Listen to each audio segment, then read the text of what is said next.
Adam Tiaz is currently in the turn 4 section of the circuit, 46 minutes and 2 seconds remaining in this practice session, and he's yet to put a time on the board.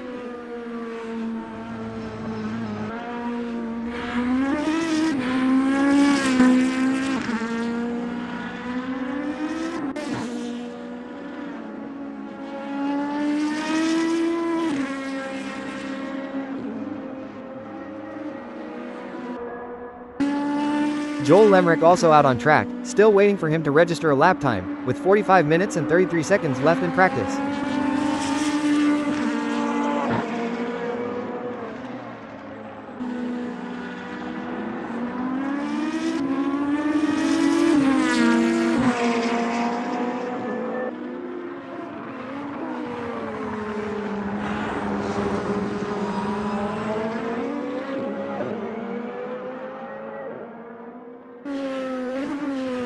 Adam Tiaz now through the 90-degree corner, still looking for his first time lap as we tick down to 45 minutes and 1 second remaining.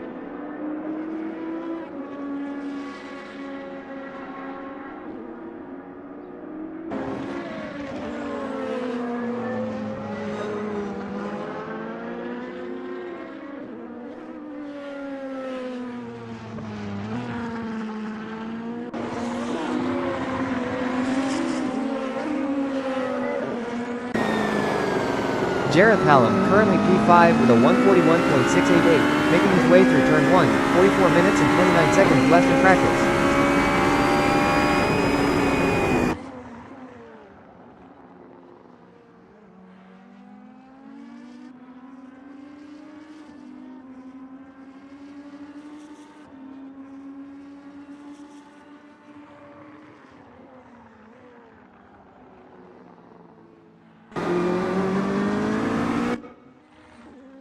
Phil Bodkin in the S-curve section, a 140.835 puts him 5th fastest at the moment, with 43 minutes and 57 seconds still on the clock.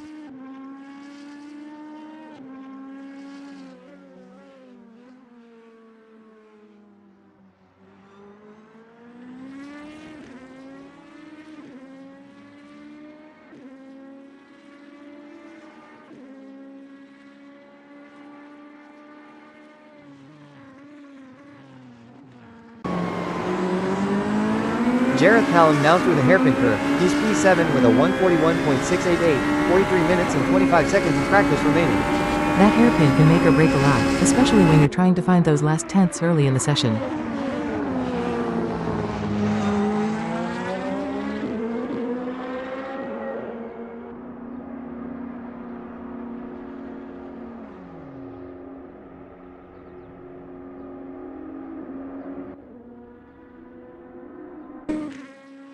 Phil Bodkin still holding on to P5, a 140.835 is his best so far with 42 minutes and 53 seconds left.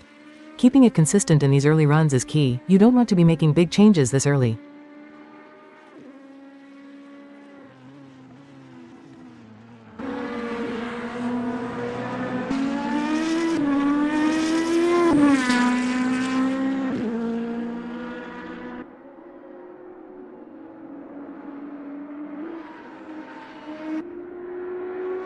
Jimmy Lindo, currently 2nd fastest, a 139.320 on the board, 42 minutes and 21 seconds remaining in practice. That's a very solid time for Lindo. Being P2 already means they've found a good setup window.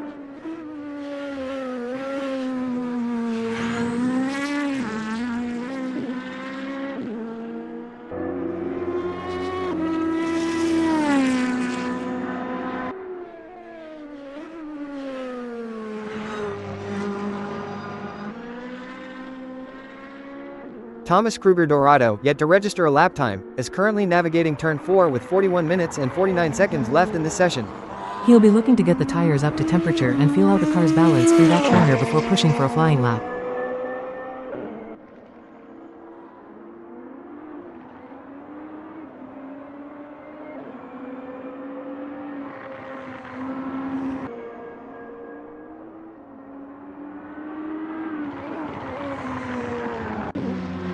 Adam Tiaz is now in turn 2, he's P6 with a 141.211, 41 minutes and 17 seconds left on the clock.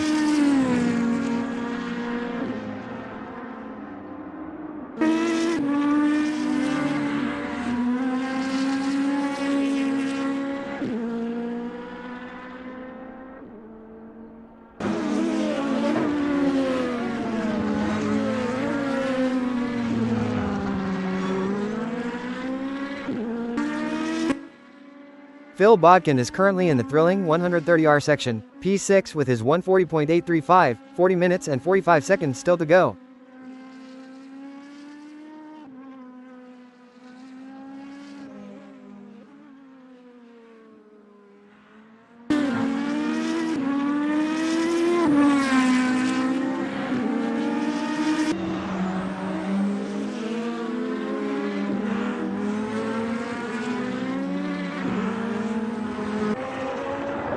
Nigel Walters P4 currently, his best a 139.667, with 40 minutes and 13 seconds left in the practice session.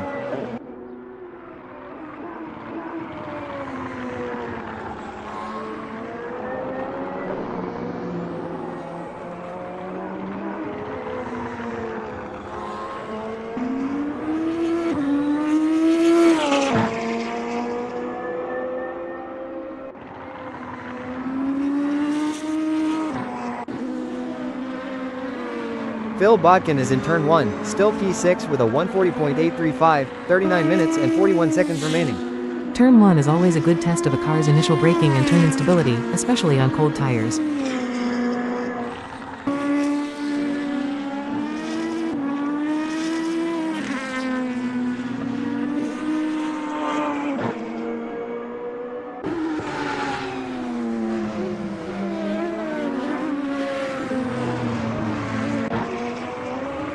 Martin Mull, the fastest man out there right now, a 139.190, he's in the 90-degree corner, 39 minutes and 9 seconds left.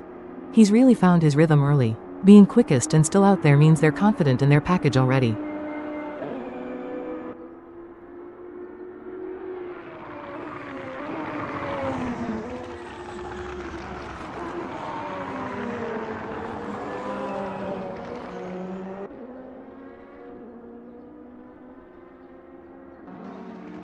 Adam Tias is currently P8 with a 141.211, making his way through the B corner. 38 minutes and 37 seconds left to run.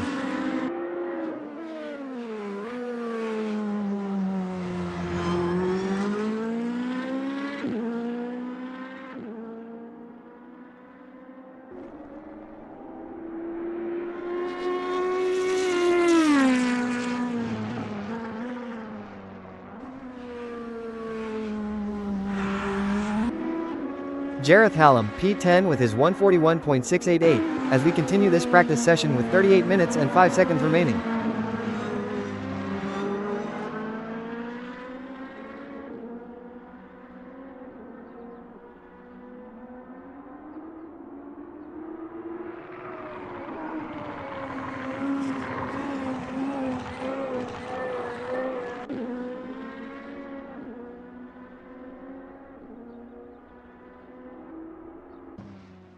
Jimmy Lindo goes quickest, a 139.013, he's now P1, with 37 minutes and 33 seconds left in practice.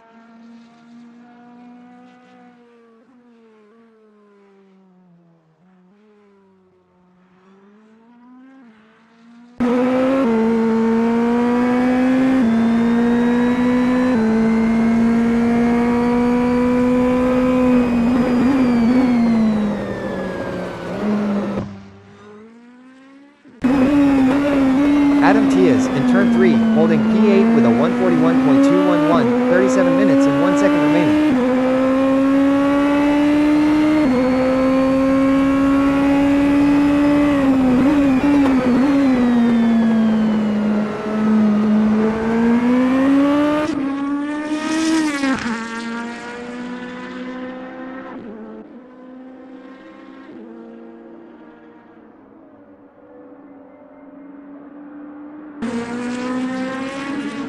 Niall Gagan, P9 with a 141.679, 36 minutes and 29 seconds left on the clock in practice.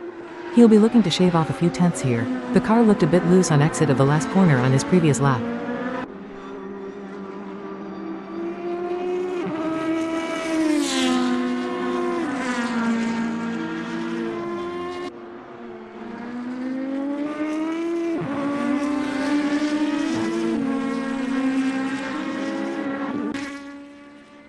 Jimmy Lindo still leading the way, his 139.013 remains the fastest time. 35 minutes and 57 seconds left.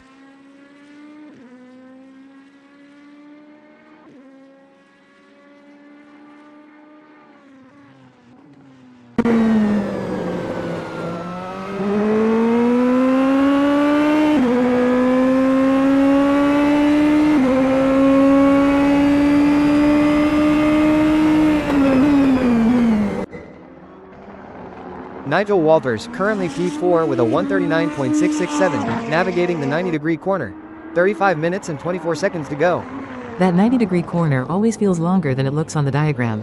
It's easy to over-rotate there if you're too aggressive.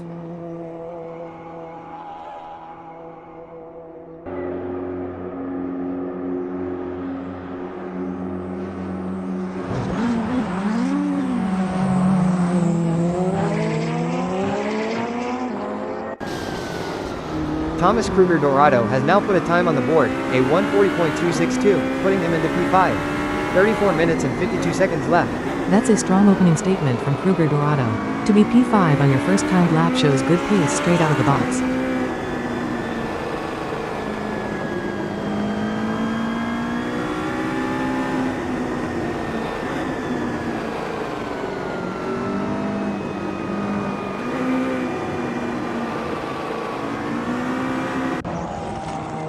Martin Mole in turn 5, he's P2 with a 139.190, 34 minutes and 20 seconds left in practice.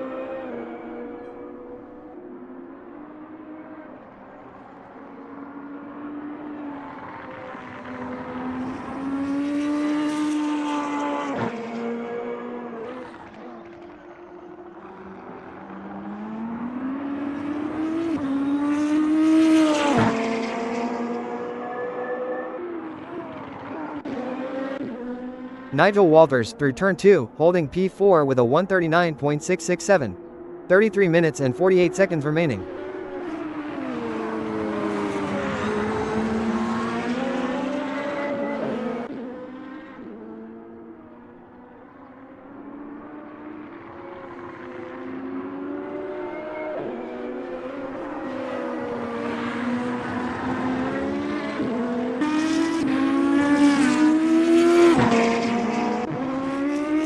Niall Gagan in the 90-degree corner, P10 with a 141.419, with 33 minutes and 16 seconds remaining.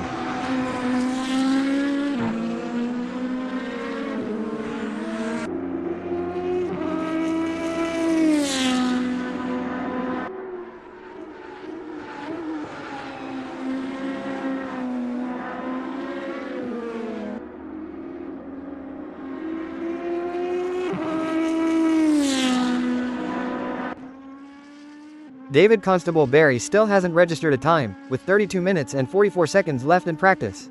He might be doing some longer runs or trying different setups before committing to a hot lap. It's early days.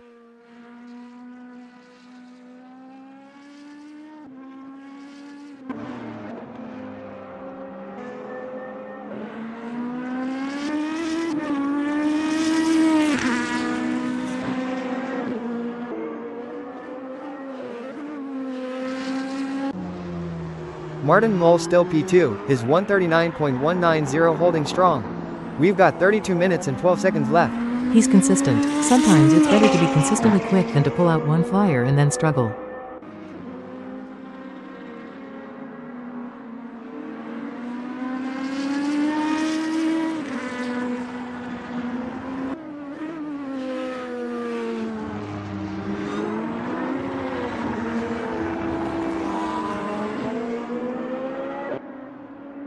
Joel Lemerick through turn 7, he's P6 with a 140.349, 31 minutes and 40 seconds remaining.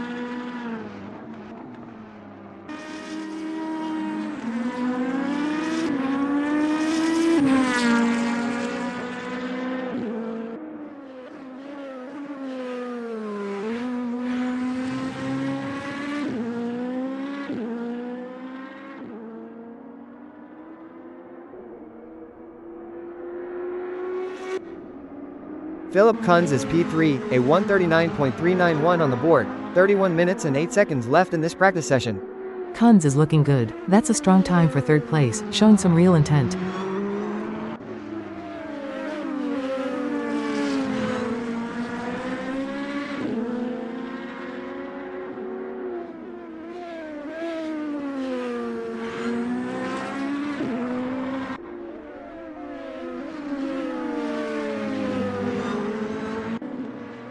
Dominic Faubourg in the S-curve section, P12 with a 143.473, 30 minutes and 36 seconds left in practice.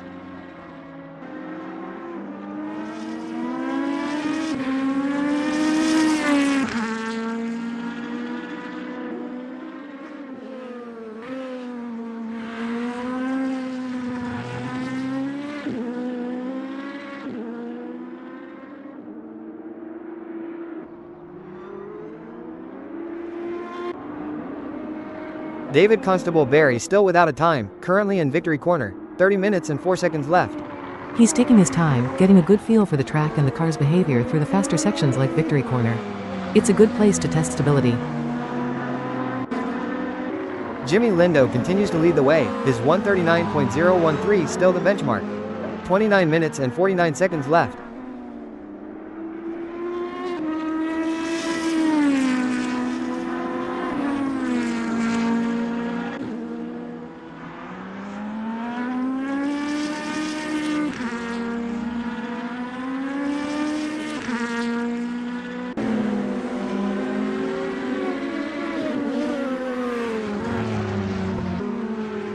Martin Mole P3 with his 139.190, currently in turn 1, 29 minutes and 17 seconds left in practice.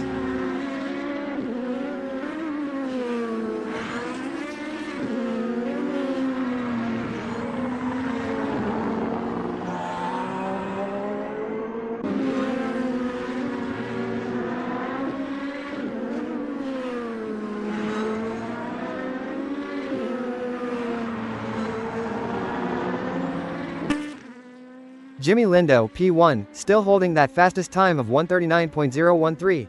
We're into the final 28 minutes and 45 seconds.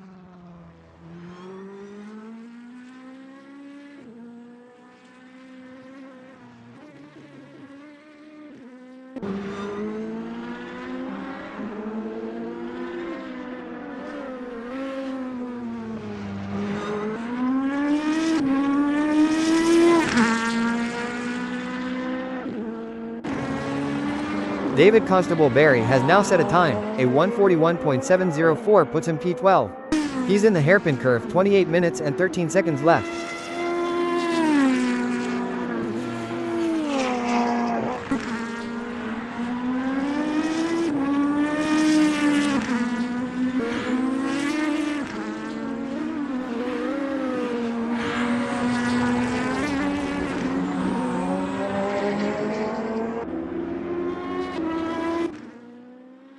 Phil Bodkin is in turn 2, holding P8 with a 140.835, 27 minutes and 40 seconds left in practice.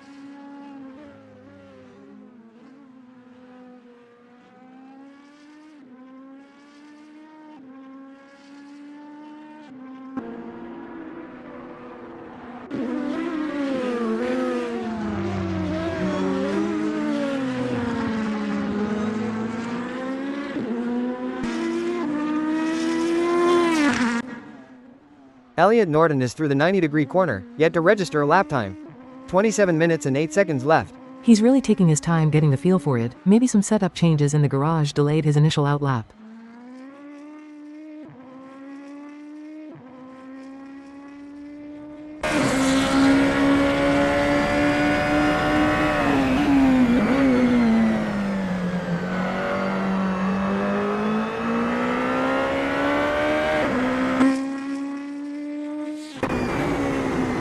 Thomas Kruger Dorado improves. A 139.324 moves him to P4. He's in turn 1, 26 minutes and 36 seconds left.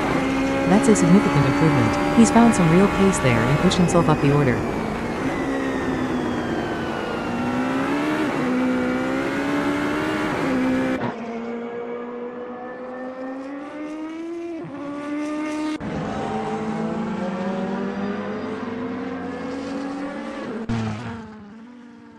Jamie Price, P6 with a 140.333, currently in turn 1, 26 minutes and 7 seconds remaining. He'll be wanting to build on that. Consistency through turn 1 is crucial for carrying speed onto the straight.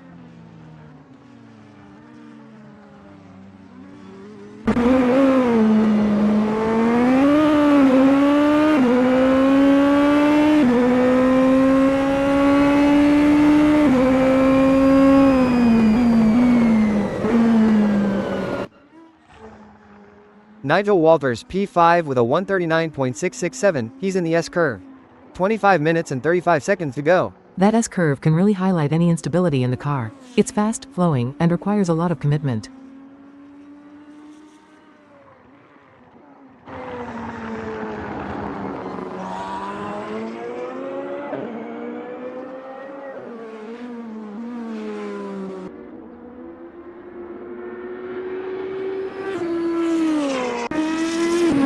Jimmy Lindo still on top with his 139.013. 25 minutes and 3 seconds left in practice. He's looking very comfortable out there. Holding P1 for this long suggests he's really dialed into the track today.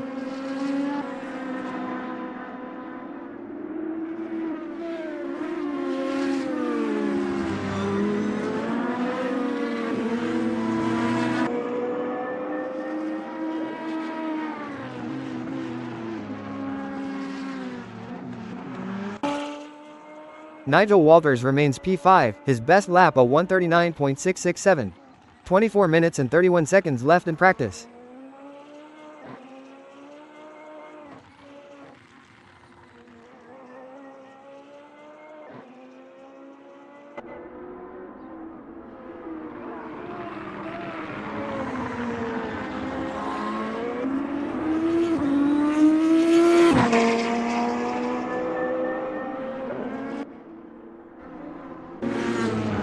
Phil Bodkin is now P11, with a 140.835 as his best. We're under 24 minutes now, 23 minutes and 59 seconds left. He's been shuffled down the order a bit. The track is rubbering in, and others are finding more pace. He'll need to respond.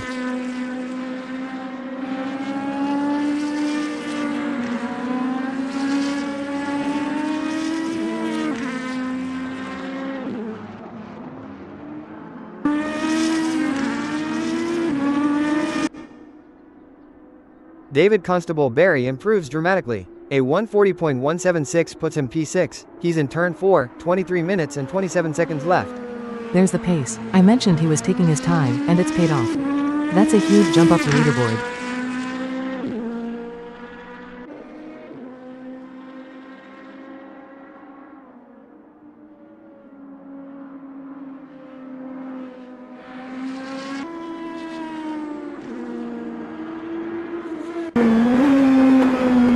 Phil Bodkin is in turn 13, still P11 with a 140.835, 22 minutes and 54 seconds left. He needs to find something extra soon. The track conditions are optimal now, so this is where you really push to improve.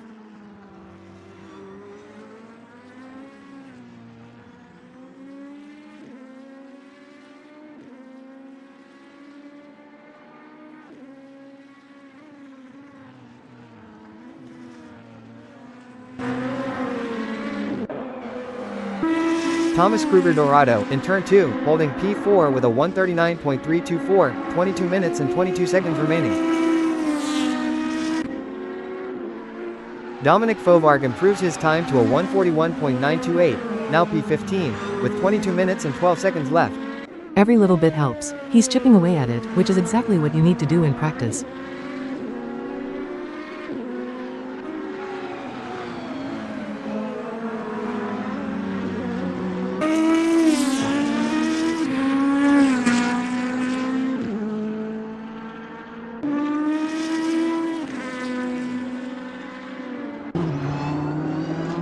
Adam Tiaz is P12, his best lap a 141.211, with 21 minutes and 40 seconds left on the clock. He's dropped down a few spots as others find pace. Tiaz will be looking to get back out there and improve on that. Phil Bodkin improves his time. A 140.335 puts him P8, with 21 minutes and 26 seconds left in practice.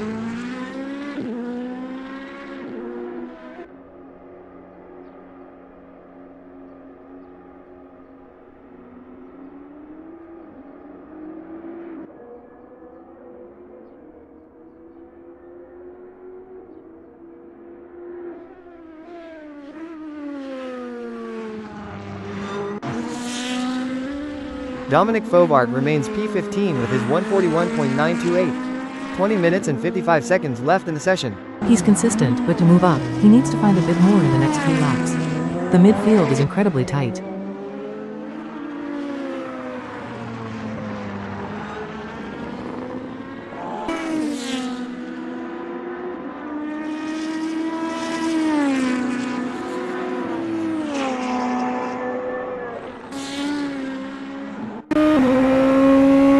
Bodkin is in the 130R, P8 with a 140.335, 20 minutes and 23 seconds left in practice. The 130R is a true test of bravery and car setup. Getting it wrong there can cost you a lot of time, or worse.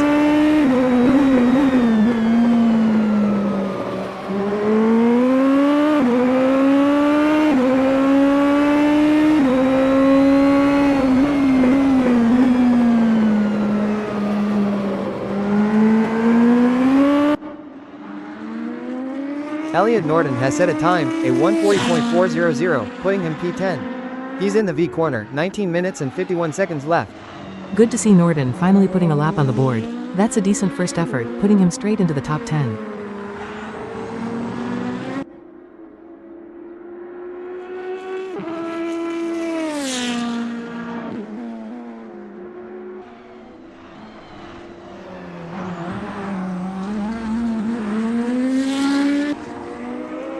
Philip Kunz improves. A 139.046 moves him to P2. He's in turn 3, 19 minutes and 19 seconds left.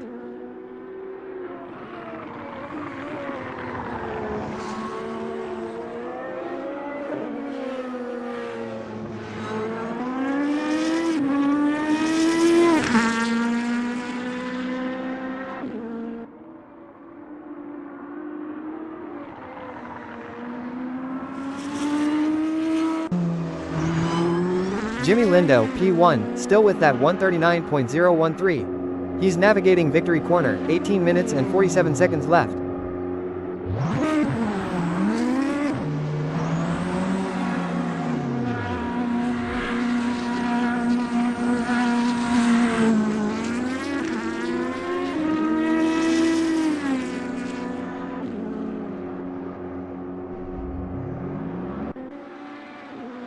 Dominic Fovarg improves. A 141.638 moves him to P14.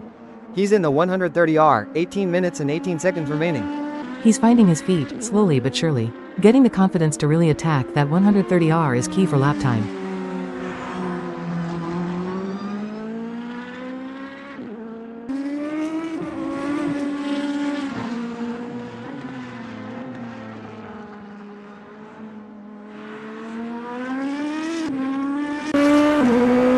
Joel Lemrick, P9 with a 140.349, with 17 minutes and 46 seconds left in practice.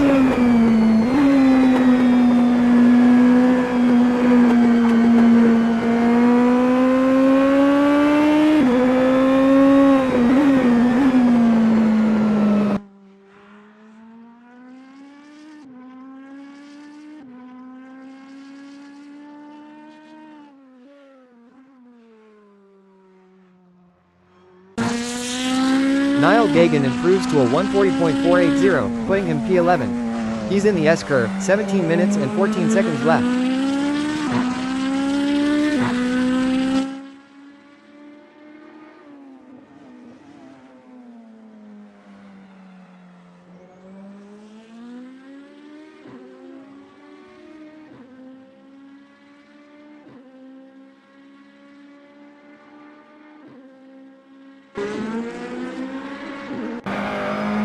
Rich Snape through turn 2, yet to set a time, with 16 minutes and 42 seconds left on the clock.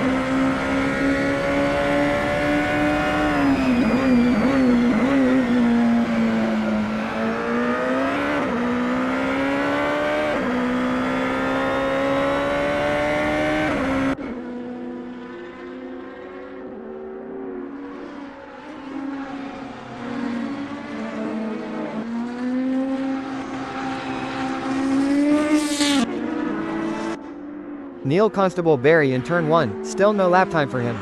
16 minutes and 10 seconds remaining. He's cutting it a bit fine now if he wants to get some significant running in. These later laps are where the track is quickest.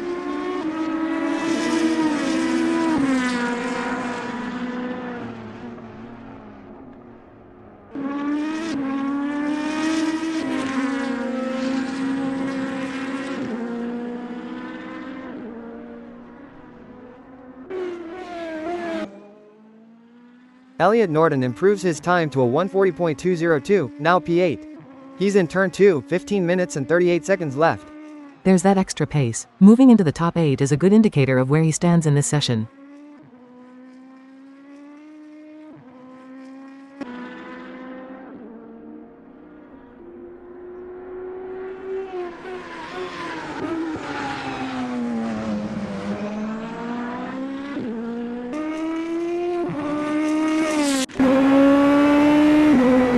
Bodkin is P9, his best a 140.335, with 15 minutes and 6 seconds remaining in practice. He's holding his own in the top 10, but the field is so tight, he'll need to keep pushing to stay there.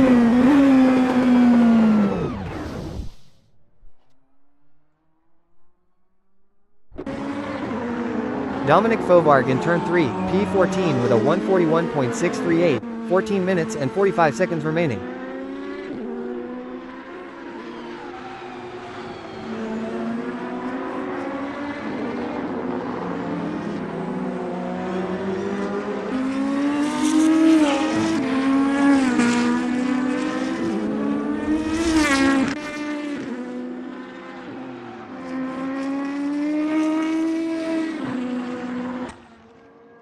Martin Mole in the S-curve, P3 with his 139.190, 14 minutes and 13 seconds remaining.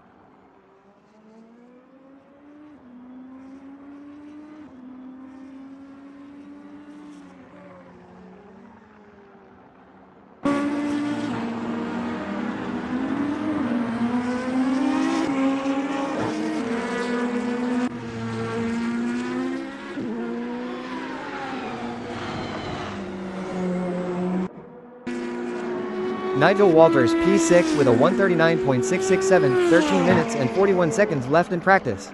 He's still right in the mix. The top 6 are all incredibly close in terms of pace.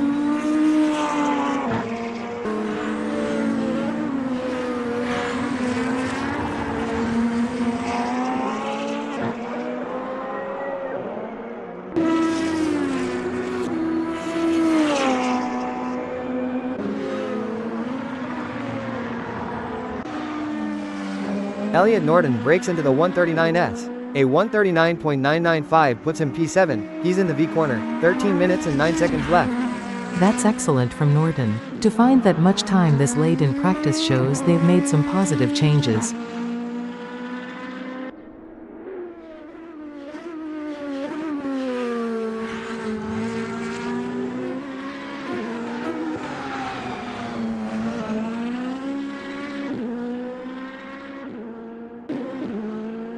Neil Constable Barry finally sets a time, a 140.970 puts him P14. He's in turn 2, 12 minutes and 37 seconds left. Better late than never. Now he can start building on that. He'll be looking to quickly improve on that baseline.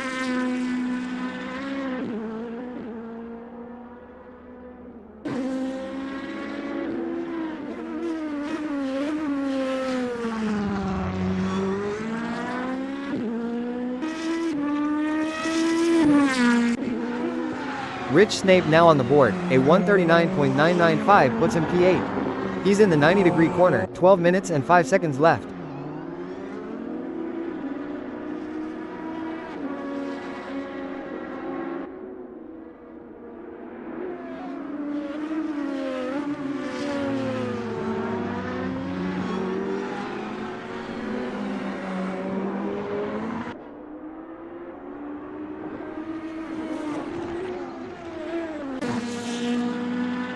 Daniel Holland has now set a time, a 144.506 puts him P18. He's in the V corner, 11 minutes and 33 seconds left.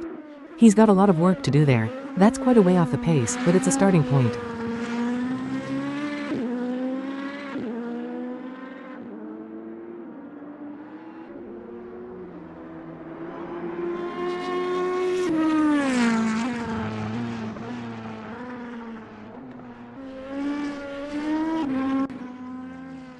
Jimmy Lindo P2 with his 139.013 through the hairpin curve, 11 minutes and 1 second remaining.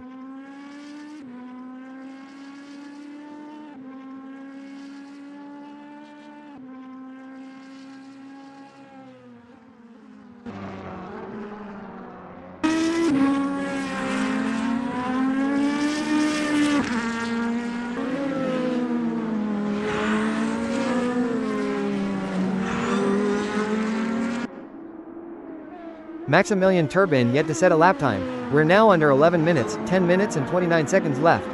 He's really leaving it late. You want to get at least a few meaningful laps in before the session ends to give the engineers some data.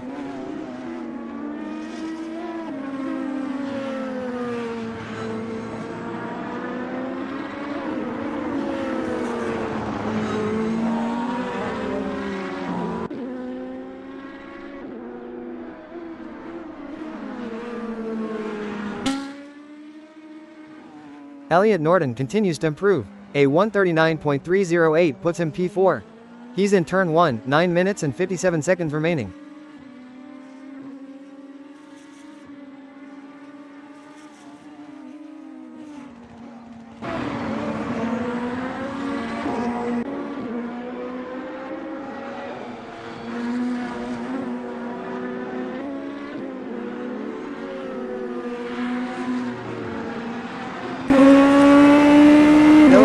Goes fastest, a 138.531, he's now P1. 9 minutes and 25 seconds left in practice.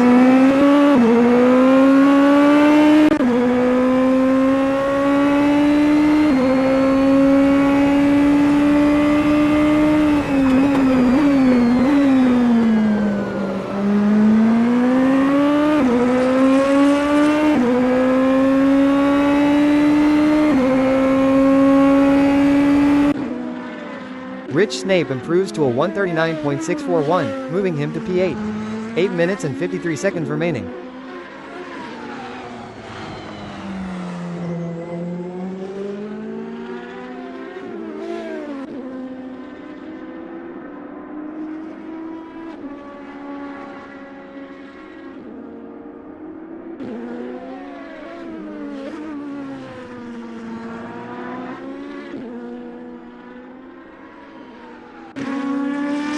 Daniel Holland improves to a 143.938, he's P19 and in turn 7, 8 minutes and 21 seconds left.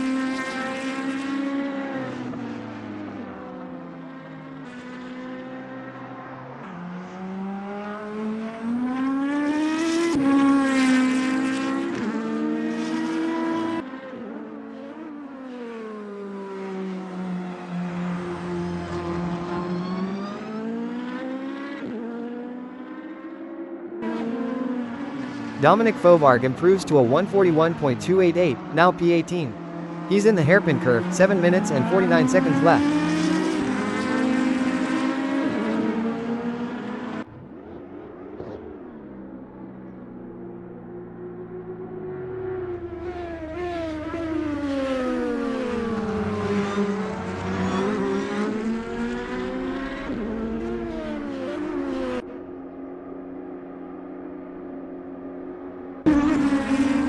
Jimmy Lindo, P2, a 139.013, through the 90-degree corner.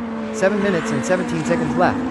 He'll be looking at Kunz's time now. He clearly has more in the car, it's just about putting it together for that perfect lap.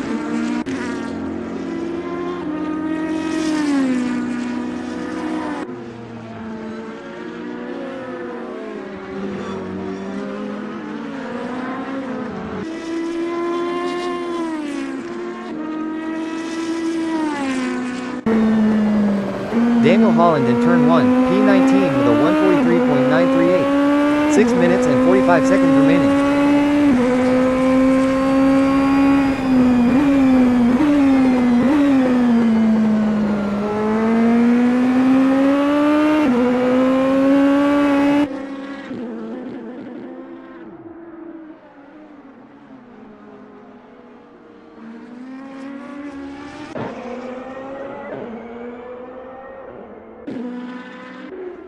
Philip Kunz still P1, his 138.531 remains the time to beat. 6 minutes and 13 seconds left. That's a strong marker. It will take a serious effort from anyone else to challenge that time in these final minutes.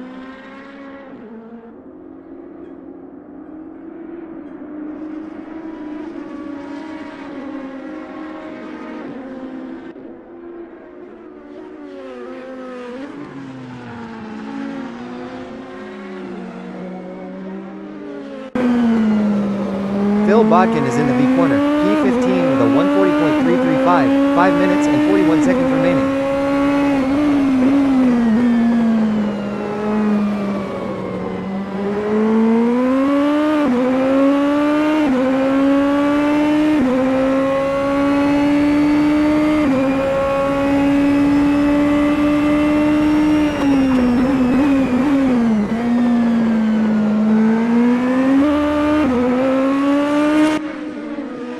Jamie Price improves to a 140.150, putting him P14. 5 minutes and 9 seconds left in practice.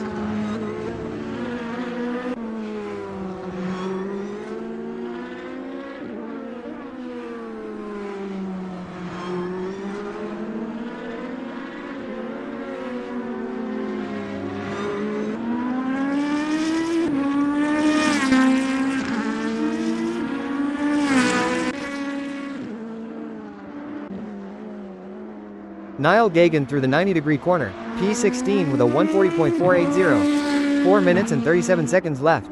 He's been pushed down the order a bit. The track is getting faster, and everyone else is finding improvements.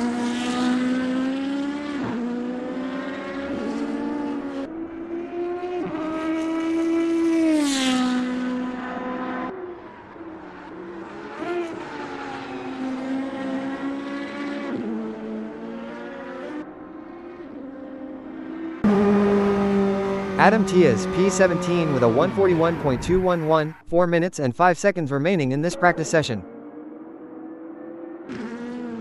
Maximilian Turbin finally sets a time, a 141.556 puts him P19. 3 minutes and 57 seconds left. He really waited until the last minute. That's a decent first effort, but he'll need to push on his next lap to move up.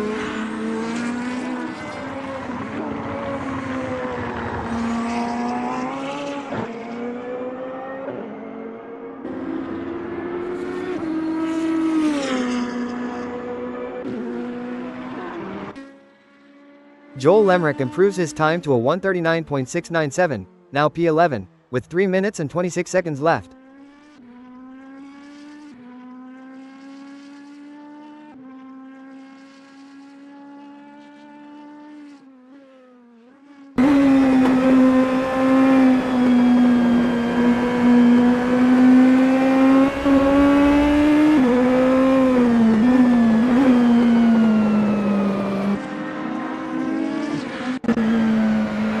Niall Gagan through the 90-degree corner, still P17 with a 140.480, 2 minutes and 54 seconds remaining.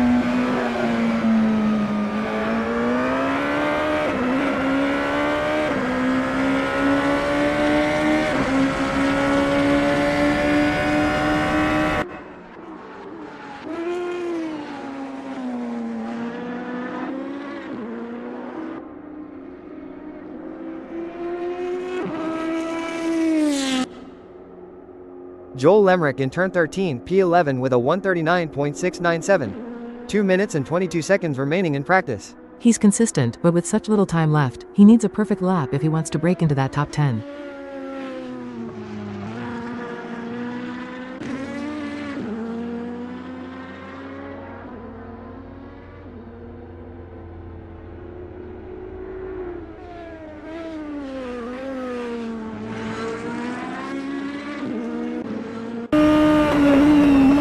Phil Bodkin improves. A 140.004 puts him P13. He's in the 90-degree corner, 1 minute and 50 seconds remaining. He's still fighting for a better position. That was a strong run through a tricky corner.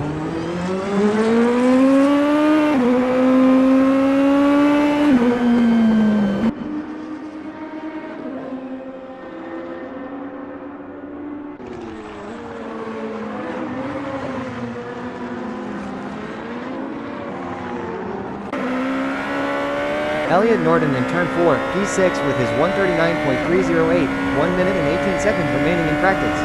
He's looking very solid for a top 10 finish in this session. Really found his feet after a slow start.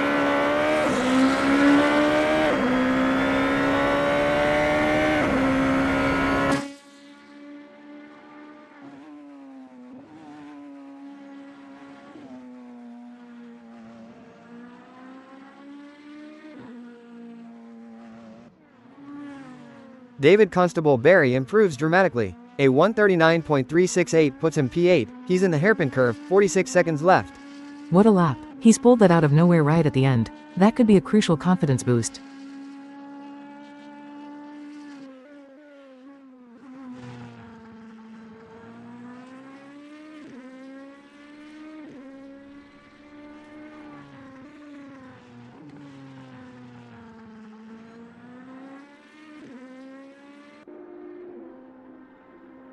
Niall Gagan improves right at the death.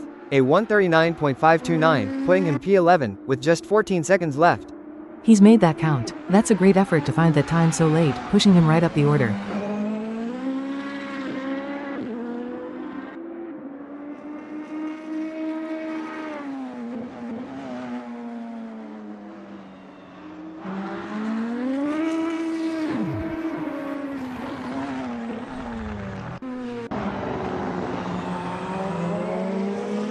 Maximilian Turbin improves his time to a 140.174, now P17, and he's in the hairpin curve with just 17 seconds left.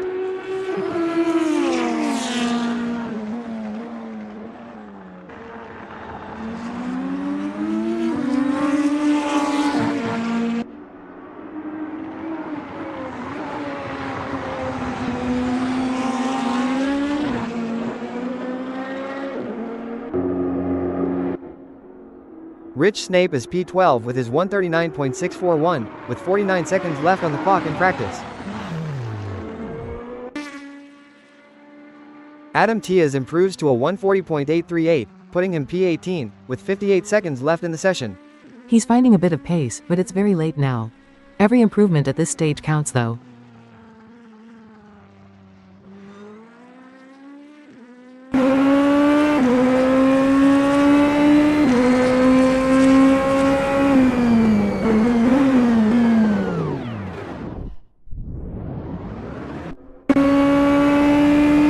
Joel Lemrick, P13 with his 139.697, with 1 minute and 28 seconds left in practice. He's still in the fight for a better position. The track is at its fastest, so this is his chance to make a jump.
Welcome race fans, the lights are green and qualification is officially underway here at the Motegi GP, with a slight breeze of 2 km per hour. Jimmy Lindo, still to set a time, is pushing hard through turn 1 as the clock counts down, just under 10 minutes remaining in this session.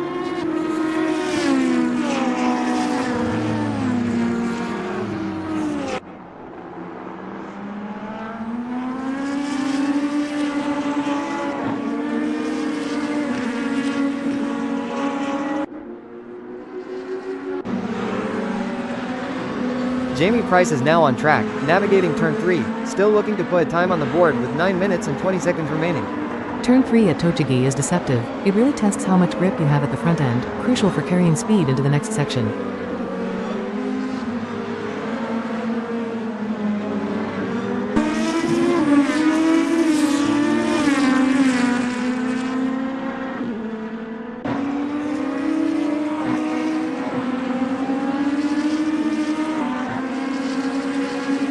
John Boontakis is through the challenging S-curves, yet to register a lap time with just under 8 minutes and 50 seconds left on the clock. The S-curve is where you really feel the car shifting weight. It's all about smooth transitions to maintain momentum, a real test of chassis balance.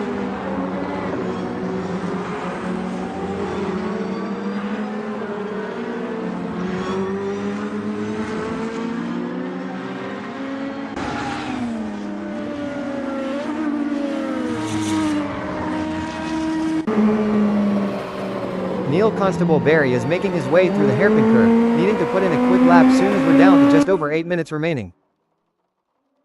Jimmy Lindo, back through turn 1, still without a registered time. The pressure is building as the clock ticks down.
Jimmy Lindo crosses the line, and that's a 139.869, immediately putting him into provisional pole position. That's a strong opening statement from Lindo. Getting a clean first lap in, especially one that quick, takes confidence and precision. It sets the tone for the rest of the session. Elliot Norton through turn 1, currently P3 with a 139.718, running right on his personal best pace this lap. Maintaining that consistency lap after lap, especially through turn 1, is crucial. It shows he's found a rhythm and isn't overdriving the car. Jimmy Lindo, currently P5, is pushing hard and showing a delta of minus 0.26 seconds on his previous best. He's on a flyer. That's a significant improvement, almost 3/10 down already. He's found something in the setup or his driving, really extracting more from the car on this lap.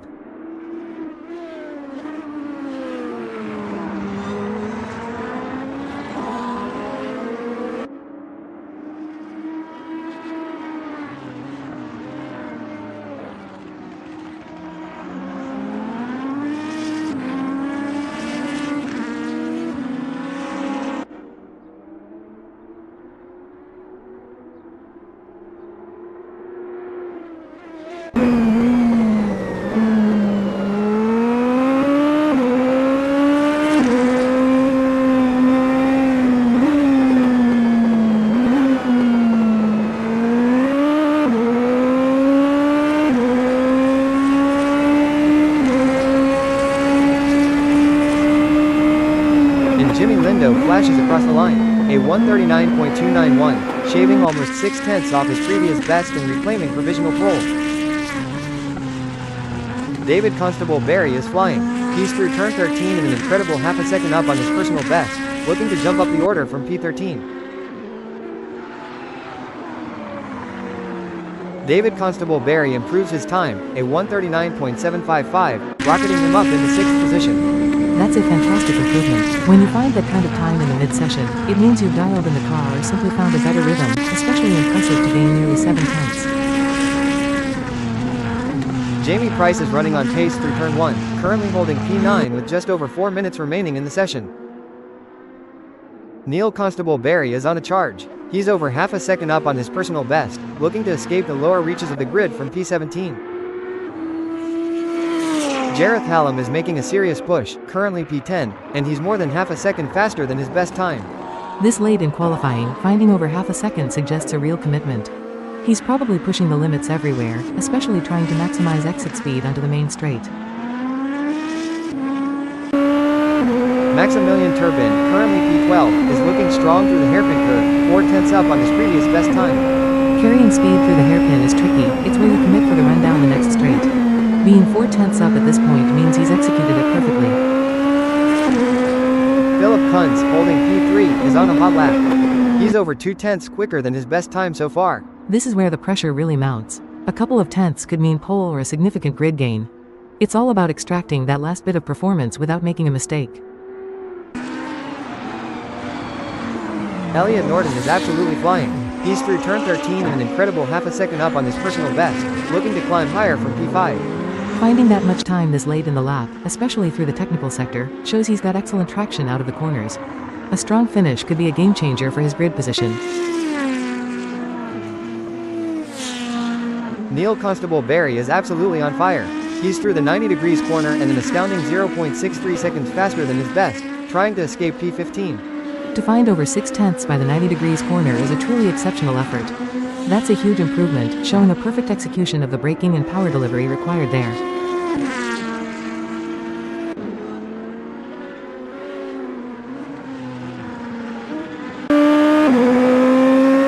Philip Kunz, currently P2, is making a serious bid for pole.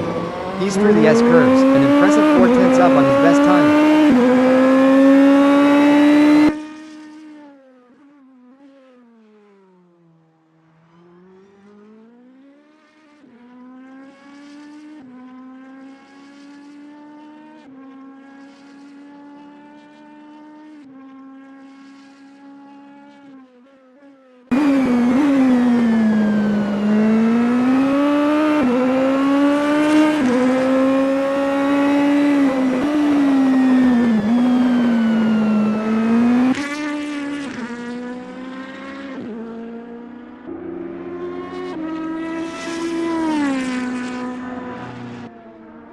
Philip Kunz crosses the line, a stunning 138.934. He takes provisional pole position with just over a minute and a half remaining. Adam Tiaz is on track, holding P17, with just over a minute left. He needs to find some pace on this final flying lap. This is it for Tiaz, his last chance to improve. In my experience, these final minutes are all about managing the tires, especially for that one perfect lap. No room for error now. Martin Mull, currently P3, is slightly off his best pace by 100, with less than a minute left in this session. Rich Snape is making a late charge, P16, and he's over 3/10 up on his personal best with just 50 seconds remaining. Adam Tiaz is on a fantastic lap, 4/10 up on his best time and looking to climb out of P18 as the clock rapidly ticks down.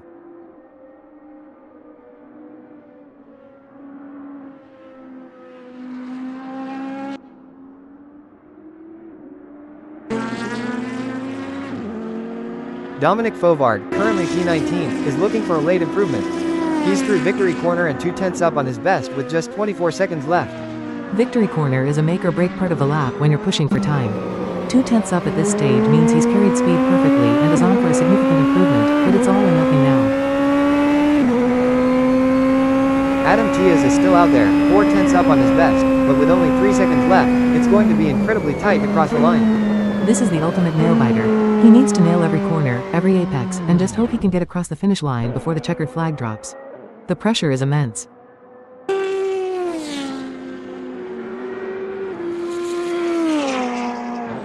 Martin Mull, holding P3, is on a brilliant lap, over 2/10 faster than his best with just 14 seconds left on the clock. Jimmy Lindo is absolutely flying, an incredible half a second up on his best time and looking to leap into the top spots with only 27 seconds left.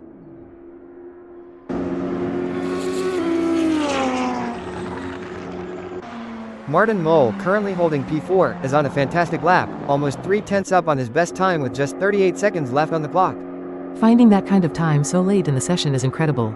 He's really maximizing every corner, but with such little time remaining, it's about staying focused and delivering it to the very last inch of the track. Joel Lemrick, P13, is through the 90 degrees corner and over a 10th up on his best time with exactly 1 minute remaining. The 90 degrees corner is a perfect place to gain a tenth or two if you nail the apex and exit. He's found that extra grip and momentum, which could be crucial for a top 10 finish.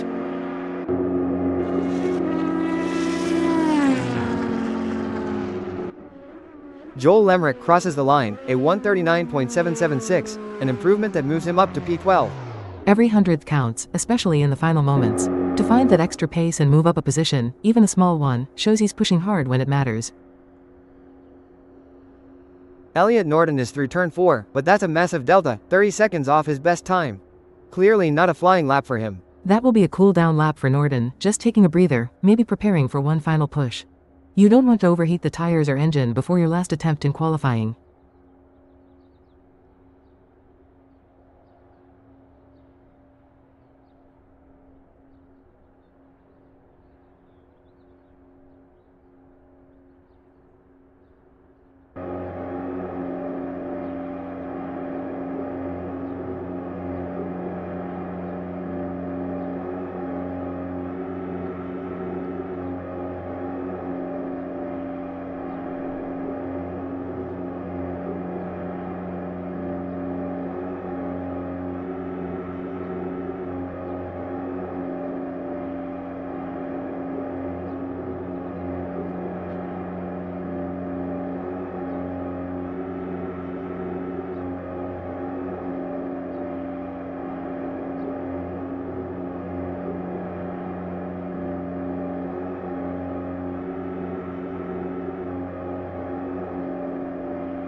Welcome race fans to the Tochigi GP. The engines are screaming, and with a wind speed of just 1, conditions are absolutely perfect for a thrilling start.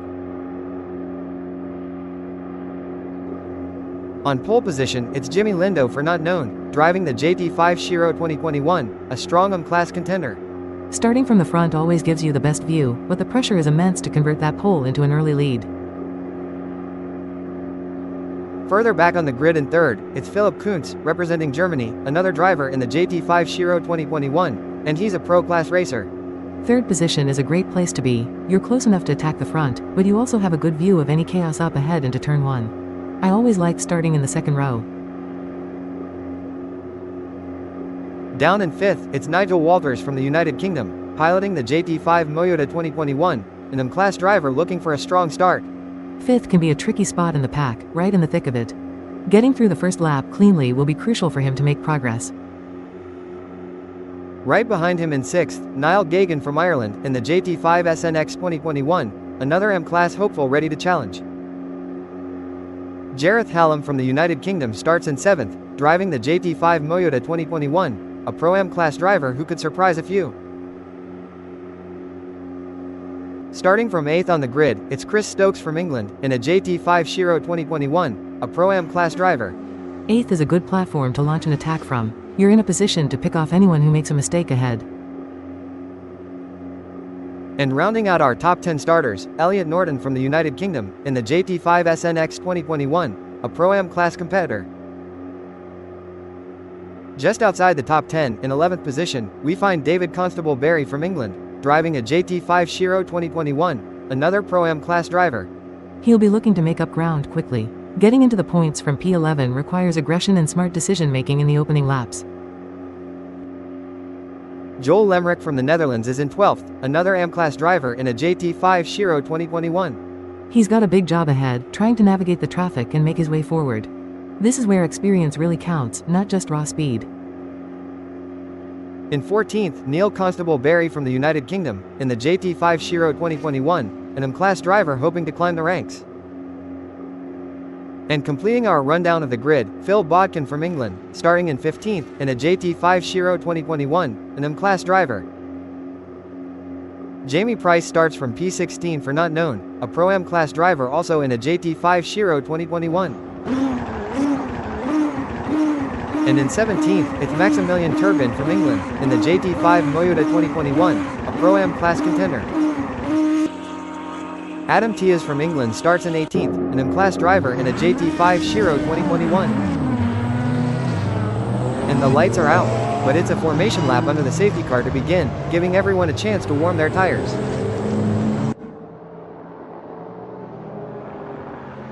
The field is strung out behind the safety car, keeping a steady pace as they complete their first tour of the Tochigi GP circuit. Everyone will be focused on keeping tire temperatures up, especially on the cooler parts of the track. This safety car start is a bit unusual, but it's important for drivers to use this time to really feel out the car and the track conditions, even at a slower pace. You're constantly checking your mirrors, adjusting brake bias, feeling the grip. It's not just a parade lap.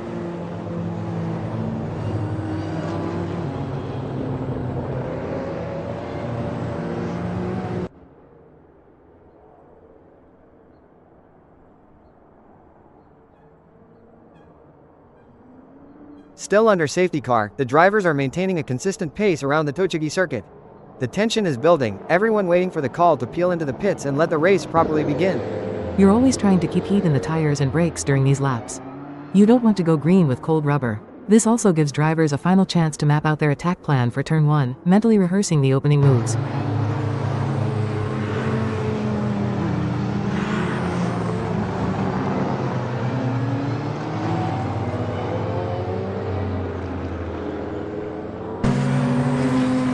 The safety car continues to lead the field, all the drivers meticulously watching the delta on their dashboards. It won't be long now until we get the signal for the proper race start. The anticipation is palpable. In these moments, you're constantly looking for any standing water or debris, any last-minute track changes you might not have noticed during recon. And you're mentally calculating the optimal distance to drop back from the safety car to get the best jump on the green flag. Safety car in this lap.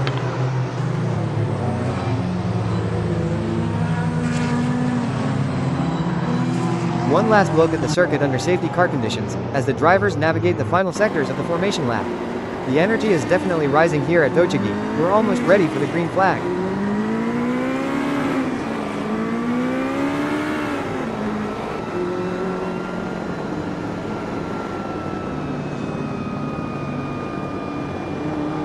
The safety car is still out, guiding the pack around Motegi GP. Any moment now, we expect to see a dive into the pits, unleashing these machines.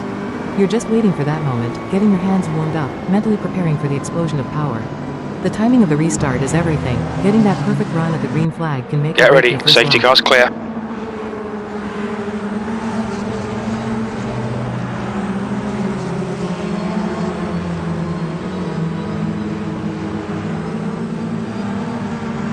The cars are still patiently following the safety car. Green, almost green, serene let's moments go. before the storm. This safety car start has certainly added an interesting dynamic to the pre-race build-up. It's an exercise in discipline, staying focused, not letting your mind wander while you're waiting for that green flag.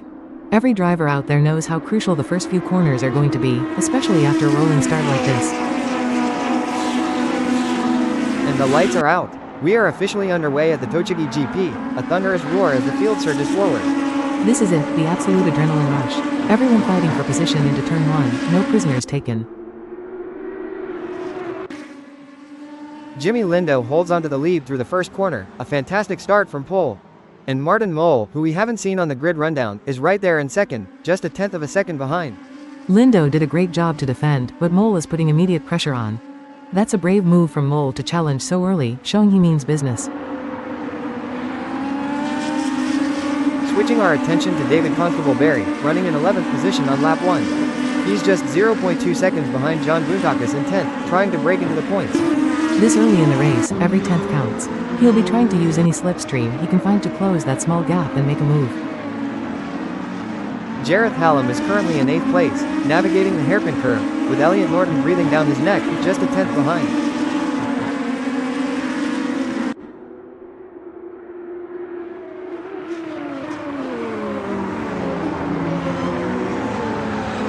And Hallam has dropped a position.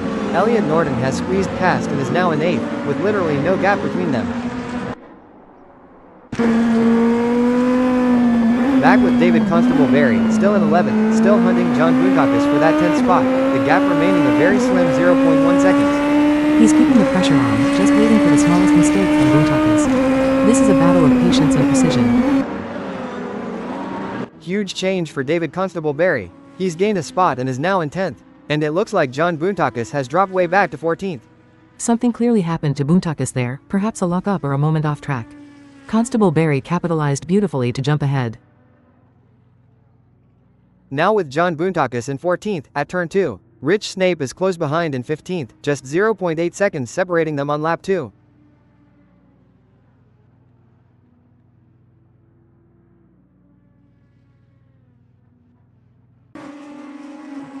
Elliot Norton is in 8th, through the challenging 130R, right on the tail of Chris Stokes in 7th, only a tenth of a second between them. This is an aggressive move through 130R. You really need confidence in the car and your own ability to push that hard through such a fast corner.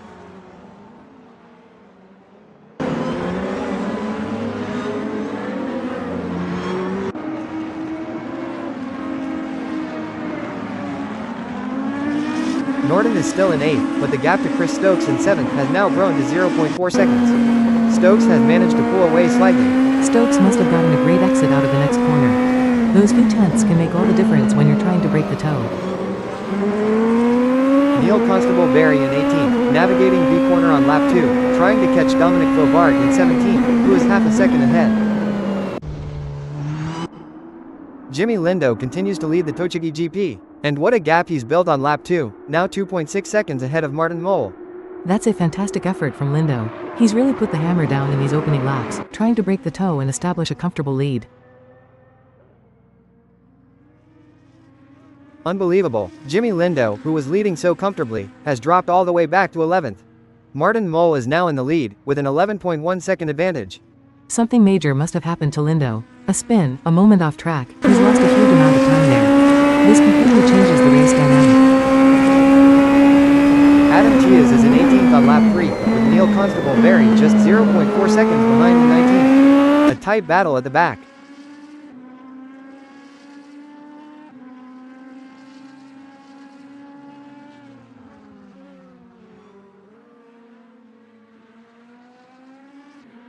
Matias holds 18th, the gap to Neil Constable Barry behind him has extended slightly to half a second. He's managed to find a bit more pace, or Constable Barry lost some momentum. Even tiny gains matter over race distance. Elliot Norton has made great progress, now up to 6th. He's just 0.4 seconds behind Niall Gagan in 5th on lap 3.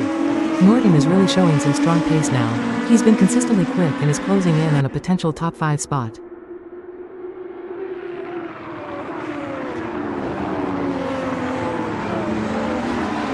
Norton has done it. He's passed Niall Gagan and is now in 5th position, with literally no gap between them as they battle for the spot.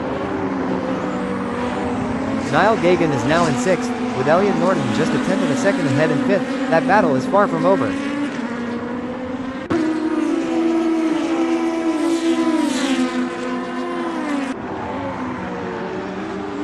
Gagan has dropped another spot, now down to 7th, and Norton has pulled out to a 0.7 second lead in 5th. It looks like Gagan might have been a bit too aggressive in that last exchange, allowing someone else through or just losing pace. You have to be smart with your overtakes. Phil Botkin is running in 11th on lap 4, chasing Jamie Price for 10th. The gap is 0.4 seconds.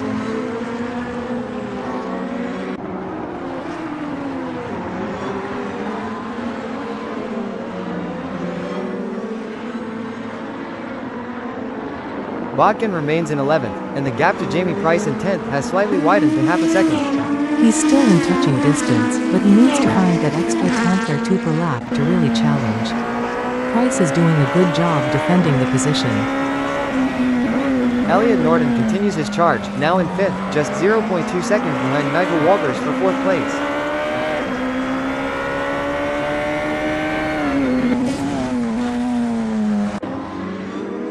Niall Gagan has fallen further back, now in 13th. He's 1.1 seconds ahead of John Boontakis in 14th. This is a tough run for Gagan. He's losing ground quickly. He needs to regroup and find his rhythm to stop the slide down the order. And Gagan has dropped another spot, now in 14th. John Boontakis has moved ahead into 13th, with nearly a second lead. It's clear that Gagan is struggling right now. You can see the frustration building. It's hard to find pace when you're constantly defending or losing positions.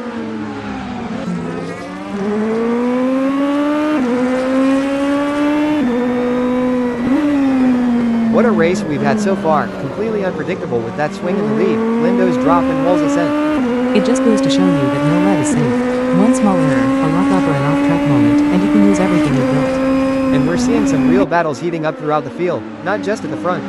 The AM and Pro-Am drivers are really pushing. Absolutely, in a mixed-class race like this, you often find those AM drivers can surprise. They're often hungrier, maybe with less pressure than the factory-backed Pro-Ams. It's fascinating to watch how some drivers recover from setbacks and others seem to lose their rhythm entirely after a single mistake. That's where the mental game comes in. I've been there, where a mistake can either motivate you to push harder or completely derail your focus. You have to reset immediately. The Tochigi circuit itself seems to be playing a role, too, with its mixture of high-speed sections and those challenging technical corners. Definitely. It demands a lot from the car setup and the driver. Consistency over those long stints here is going to be key, especially as the tires start to degrade. With so much time left on the clock, this race is far from decided. There are still so many unknowns. That's the beauty of endurance racing, isn't it? The true test isn't just outright speed, it's about managing every aspect of the race for the full duration. John Boontakis is now in 16th on lap 5, just 0.3 seconds behind Rich Snape in 15th. He's trying to make up ground. He's got a sniff of that next position. This is the kind of battle that can ignite the whole midfield, 2 drivers pushing each other.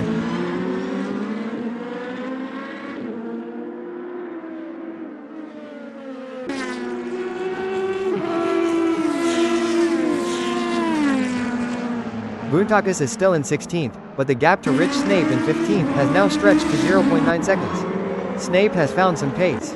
It's always frustrating when you're trying to close a gap and the car ahead suddenly pulls away. Boontakis will need to dig deep to recover that distance. Elliot Norton continues his charge, now in 4th position. He's just 0.3 seconds behind Thomas Kruger Dorado in 3rd.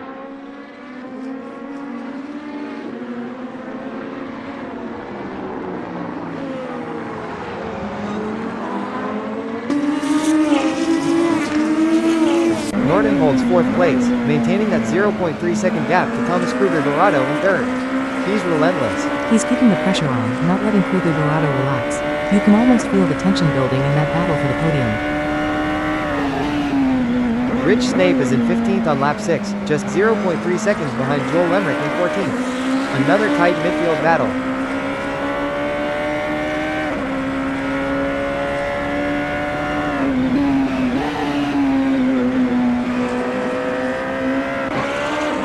Elliot Norton is still in 4th, closing in even further on Thomas Kruger Dorado for 3rd. The gap now down to just 0.2 seconds.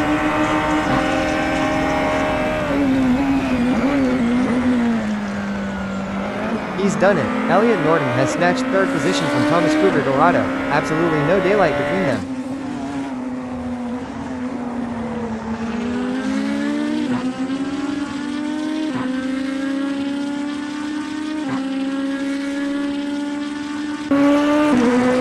Jimmy Lindo, after his earlier setback, is battling back. He's in 10th, 0.3 seconds behind Maximilian Turbin in 9th.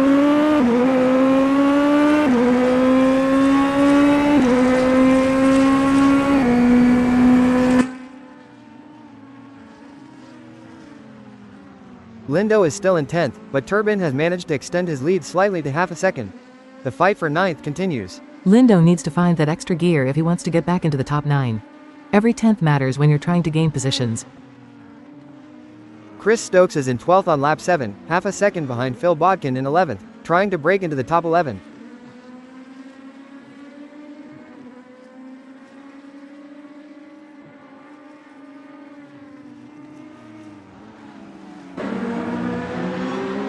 Stokes remains in 12th, with the gap to Phil Bodkin in 11th increasing slightly to 0.6 seconds. It's tough when you're pushing hard but the gap isn't closing. He'll need to find a different line or adjust his braking points to make an impact.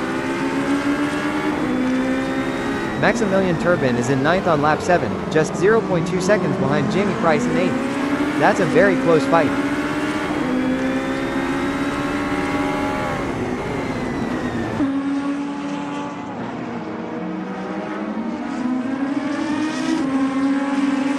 Turbin holds 9th, still just 0.2 seconds behind Jamie Price in 8th. That battle is absolutely locked in. They are practically glued together. This is where it comes down to who can hold their nerve and execute a perfect move. Elliot Norton continues his charge, now in 3rd, and he's just 0.2 seconds behind Philip Kuntz for 2nd place.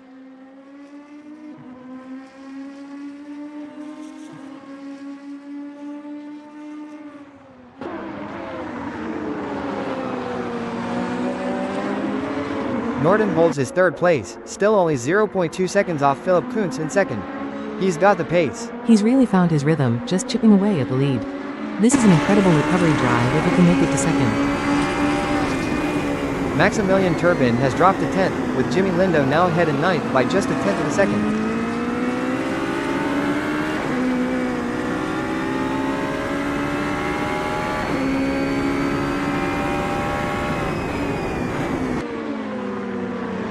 Turbin remains in 10th, but Lindo has managed to extend that gap in 9th to 0.4 seconds now. Lindo is definitely finding his stride again. That earlier setback isn't stopping him from pushing forward, a true racer's spirit. Elliot Norton has done it. He's moved up into 2nd position, and he's now just 0.3 seconds behind the leader, Martin Mole. What a drive from Norton. From P10 on the grid to 2nd place, this is the kind of aggressive, intelligent racing that wins championships. Unbelievable. Elliot Norton has completed the impossible. He's taken the lead. Martin Mole is now in 2nd, just 0.2 seconds back. He's pulled off a phenomenal overtake. From 10th to the lead, that takes incredible skill, bravery, and absolute commitment. He's on fire. Maximilian Turbin in 10th, just 0.2 seconds behind Jimmy Lindo in 9th. That midfield battle is intense.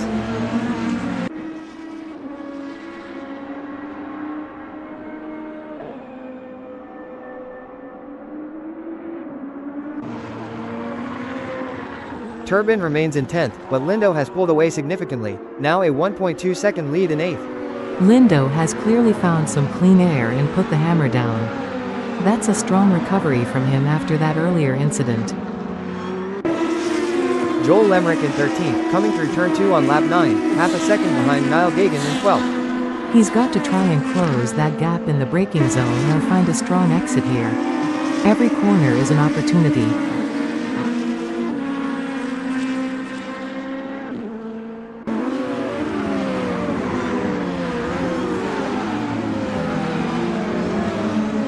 Lemrick is still in 13th, but the gap to Niall Gagan in 12th has now stretched to 0.9 seconds.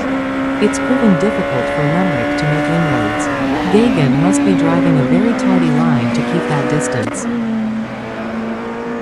Niall Gagan is in 12th, only 0.3 seconds behind Chris Stokes in 11th. He's found some pace again.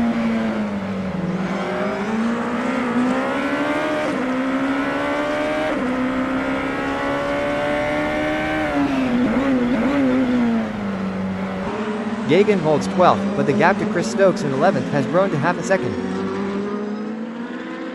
Joel Lemrick in 13th, now just 0.4 seconds behind Niall Gagan in 12th. He's closing in.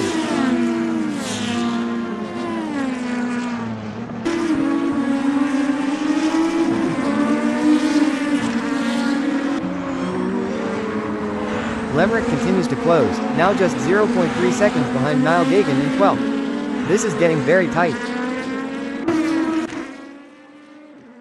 Philip Kuntz is in third, through turn 4 on lap 10, now 0.4 seconds behind Martin Mole in second. He's pushing hard for that podium spot. He's finding the pace. Mole will be feeling the pressure from behind now, knowing Kuntz is right there, ready to pounce.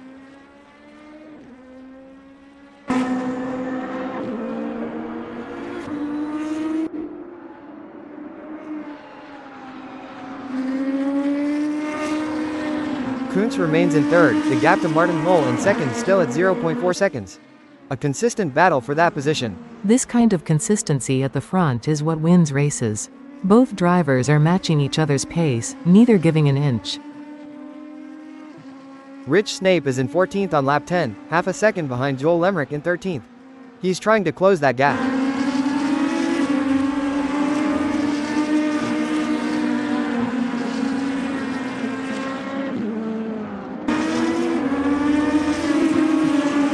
Snape holds 14th, but the gap to Joel Lemrick in 13th has grown slightly to 0.6 seconds. Chris Stokes is in 11th, through the hairpin curve on lap 10, 0.4 seconds behind Maximilian Turbin in 10th.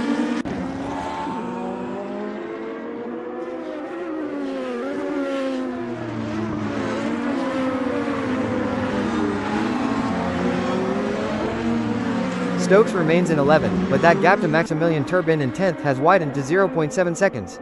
He's losing contact a bit there. He'll need to find a burst of speed to keep Turbin within striking distance. Philip Kuntz continues in third on lap 11, now 0.5 seconds behind Martin Mole in second. The gap has edged up slightly. Mole is doing a good job of keeping Kuntz at bay. It's not a huge gap, but it's enough to deter any immediate lunges. Unbelievable, Philip Kuntz has made the move on Martin Mole and is now in second place, with no gap between them. He found a way through. That's a brilliant overtake from Kuntz, showing incredible precision to get past Mole. Chris Stokes is in 11th on lap 11, now just 0.2 seconds behind Maximilian Turbin in 10th. He's closing.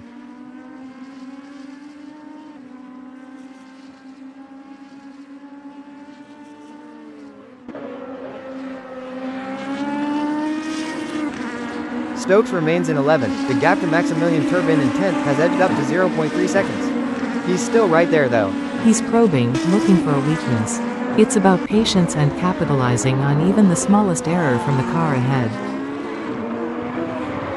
And Kuntz has slipped back to third again. Martin Mole is back in second, now 0.5 seconds ahead of Kuntz. Mole must have immediately responded and reclaimed the position. That's a strong fight back, not giving an inch after being passed.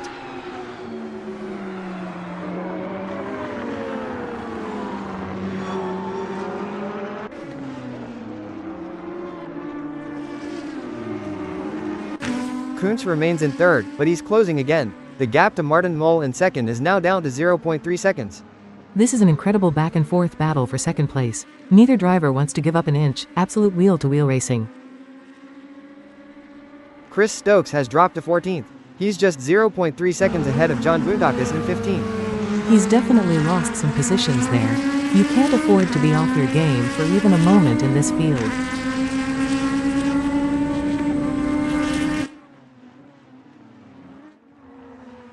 Philipp Kuntz continues his pursuit of Martin Moll, still in third, 0.4 seconds behind on lap 12.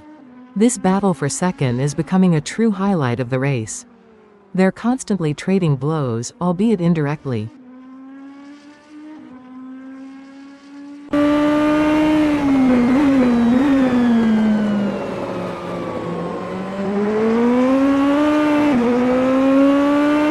Kuntz remains in third, the gap to Martin Moll in second still hovering at 0.4 seconds.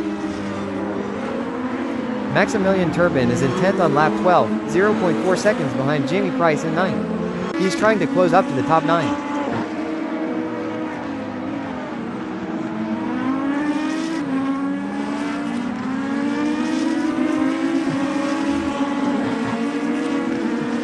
Turbin remains in 10th, but Jamie Price in 9th has stretched that gap out to 0.7 seconds. He needs to find something extra here.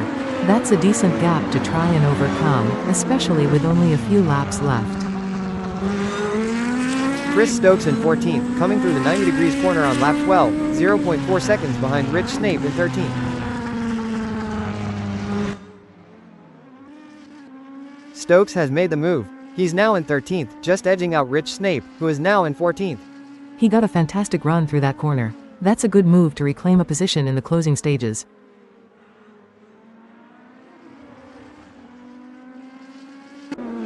What a race we're witnessing, particularly the incredible charge from Elliot Norton, coming from P10 to lead the field. That's a masterclass in car placement and finding the gaps.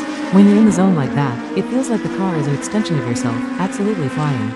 And not just at the front, we've had that phenomenal back and forth between Martin Moll and Philipp Kuntz for second and third for what feels like an eternity.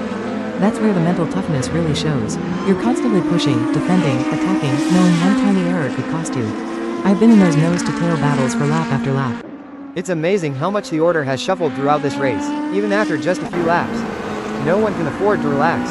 Exactly. Every driver out there is pushing to their limit, and with the clock ticking down, the pressure is only going to intensify. It's anyone's race right now. Philipp Kuntz continues to hound Martin Moll for second place. The gap now just 0.3 seconds on lap 13. He's relentlessly applying the pressure. Moll is going to have to be flawless to keep him behind for the rest of this race.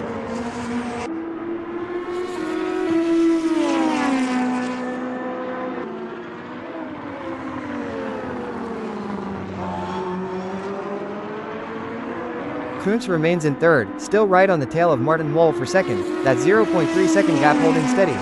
They are locked in a rhythm, matching each other corner for corner. This is thrilling to watch, two top drivers fighting for every inch. Niall Gagan is in 11th on lap 13, half a second behind Maximilian Turbin in 10th. He's trying to get into the points.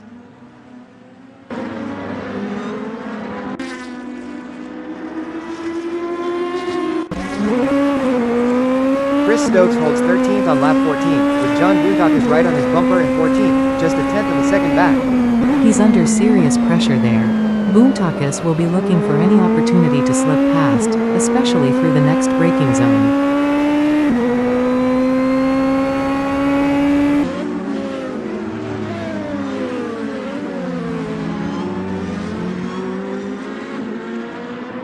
Stokes remains in 13th, but John Boontakas is no longer behind him. He's now in 12th, 1.3 seconds ahead.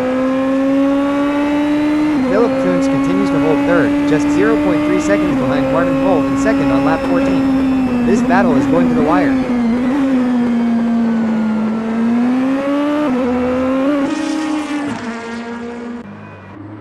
Elliot Norton continues to dominate at the front. On lap 14, he's now opened up a commanding 7.1 second lead over Martin Moll in second.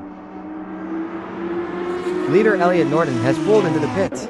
This is a big moment in the race. Neil Constable Barry is in 19th on lap 14, just a tenth of a second behind Phil Bodkin in 18th.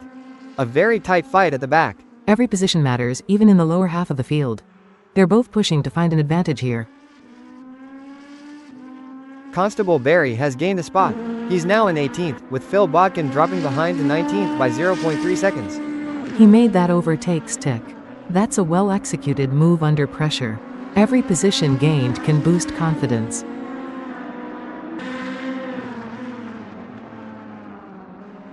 That pit stop from Elliot Norton is going to be crucial. He had such a strong lead, but a slow stop could change everything.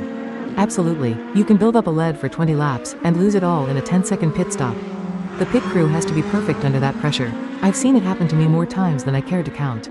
And while Norton was pulling away, we've still got that incredible duel for second and third between Mole and Kuntz. They've been practically glued together. They're driving completely different races in a way. Norton was managing his lead, while Mole and Kuntz are in an all-out sprint. That changes your tire wear, your fuel strategy, everything. We're seeing a lot of action in the midfield too, with positions constantly changing hands. The AM and Pro-Am drivers are really putting on a show. This Tochigi circuit really lends itself to these close battles. It's got those long straights for slipstreaming, but also technical sections where driver skill can really make a difference. Phil Bodkin is in 19th on lap 15, now 0.7 seconds behind Neil Constable-Berry in 18th. He's lost some ground. He needs to focus on finding a consistent rhythm here. Those small gaps can become impossible to close if you're not absolutely on it.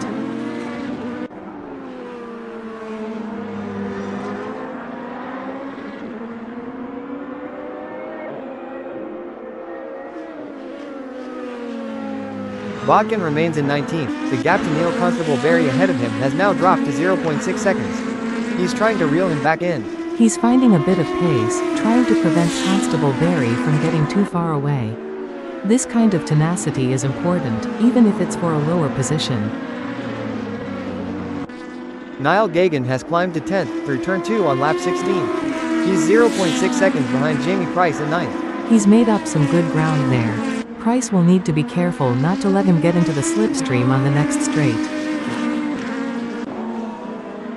Joel Lemrick is in 11th on lap 16, 0.5 seconds behind Niall Gagan in 10th. Another close battle for a top 10 spot.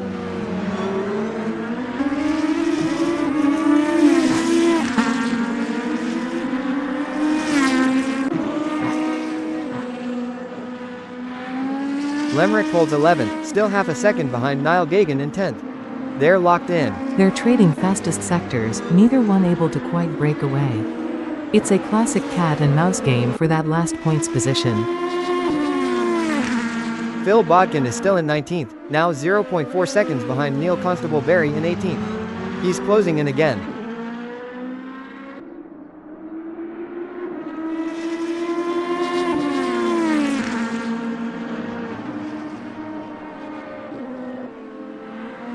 Bodkin remains in 19th, but the gap to Neil Constable-Berry has opened slightly to 0.5 seconds. It's a tough battle for him. He gains a little, then loses a little. Consistency will be key to making that pass stick. Niall Gagan is in 10th through turn 13 on lap 16. He's now 0.4 seconds behind Joel Lemrick, who is now in 9th. Lemrick has moved ahead there, showing some real aggression. That battle for 9th and 10th is absolutely fierce.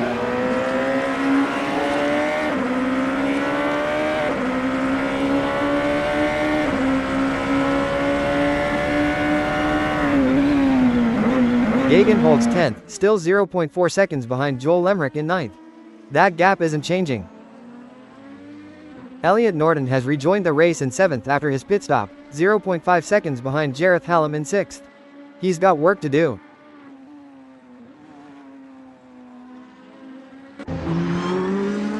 Niall Gagan remains in 10th on lap 17, now 0.9 seconds behind Joel Lemrick in 9th. He's losing ground again. It's tough when you're trying to keep up. He might be struggling with tire wear or just not finding the same rhythm as Lemrick. Huge change for Niall Gagan. He's dropped to 11th and Joel Lemrick, in 9th, has pulled out a massive 4.3 second gap. Something dramatic must have happened to Gagan there. That's a lot of time lost in a very short space. Possibly an error or a spin. Elliot Norton continues his recovery, in 7th through the 90 degrees corner, now just 0.3 seconds behind Jareth Hallam in 6th. He's flying. That pit stop hasn't dulled his pace at all. He's determined to get back to the front.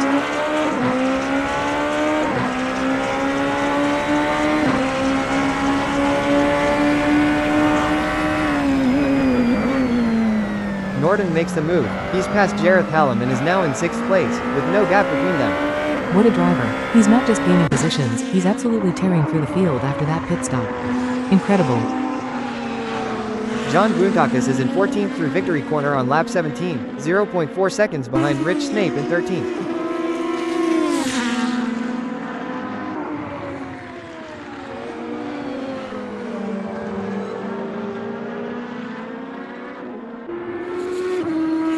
Boontakis holds 14th, closing the gap to Rich Snape in 13th even further, now just 0.2 seconds. He's really putting Snape under pressure now. He'll be looking to make a move very soon if this trend continues. Jareth Hallam is now in 7th on lap 18, 0.8 seconds behind Elliot Norton in 6th, after being passed earlier.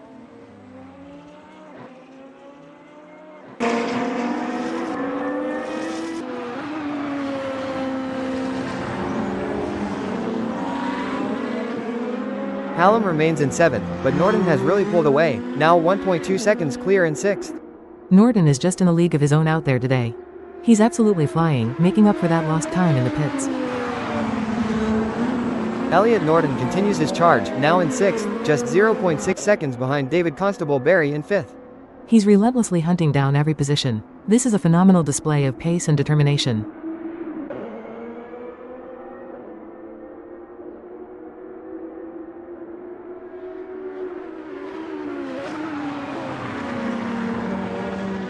Norton holds 6th, now just 0.5 seconds behind David Constable Barry in 5th. He's trimming that gap. He's finding that extra tenth or two where he can. Constable Barry needs to be absolutely perfect now, knowing Norton is coming. Philip Kuntz has moved back into 2nd place. He's just 0.4 seconds behind the leader, Martin Hull. He's made that move on Mole again. This is an incredible battle for the lead, back and forth, lap after lap. It's exhilarating to watch.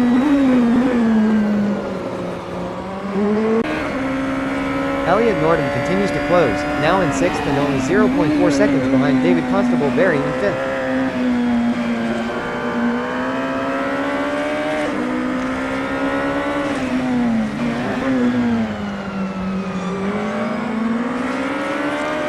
Norton is now just 0.3 seconds behind David Constable Barry in 5th. He's absolutely flying.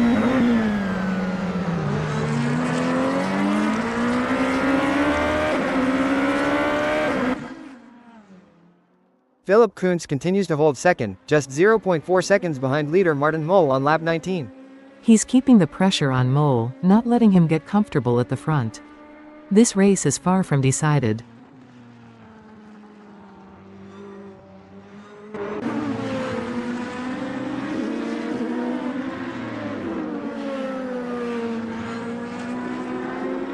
Kuntz is trimming that lead even further, now just 0.3 seconds behind Martin Mole for the race lead. He's definitely found another gear. Every lap, he's just chipping away at that gap. Mole needs to be flawless. John Boontakis in 14th, through the 90 degrees corner on lap 19, 0.5 seconds behind Rich Snape in 13th.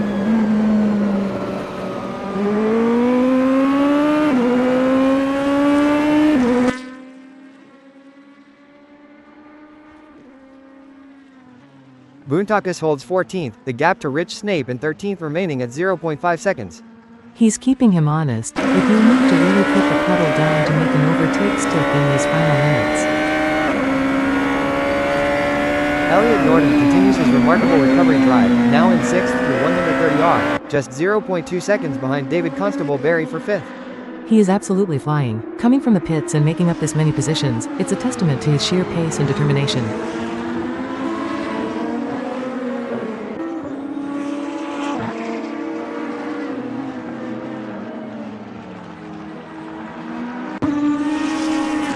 Philip Kuntz holds 2nd on lap 20, now 0.6 seconds behind leader Martin Mole.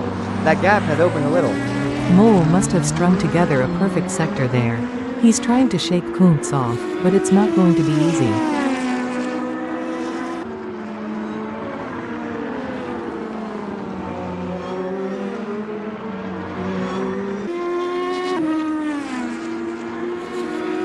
Kuntz is back on the charge. The gap to Martin Mole for the lead is now down to 0.4 seconds. He's relentless. Just when you think Mole has broken free, Kuntz finds another burst of speed. This is truly incredible to witness. Chris Stokes is in 11th on lap 20, now 2.7 seconds behind Niall Gagan in 10th. He's lost significant time.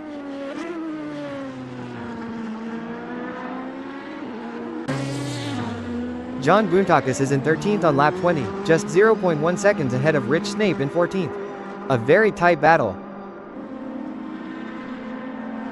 John Boontakis has pitted this late in the race. That's an interesting strategy call. That's a bold move. He must be trying to gain something with fresh tires for these final minutes, but it means losing track position. David Constable Barry is now in 6th on lap 21, 0.6 seconds behind Elliot Norton, who has moved into 5th.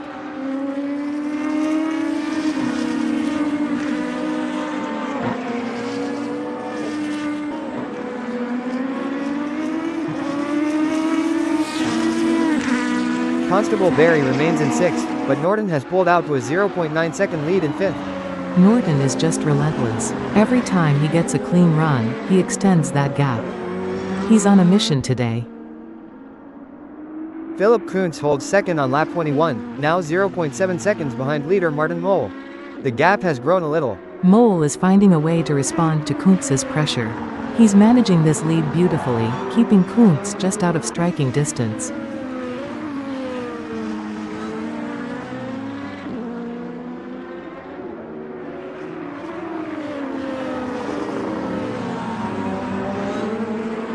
Kuntz remains in 2nd, but Mole has edged his lead further, now 0.8 seconds in front. He's building a buffer. Jareth Hallam is in 7th on lap 22, 1.3 seconds behind David Constable Barry in 6th. He's got some ground to make up.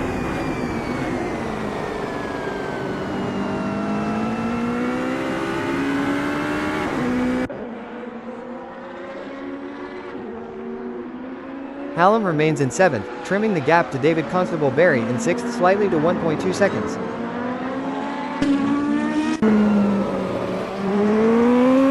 Philip Kuntz holds 2nd on lap 22, still 0.8 seconds behind leader Martin Mole. Time is running out to close that gap. Mole is just about managing to keep him at arm's length. It's so difficult to make up tenths when the driver ahead is matching your pace.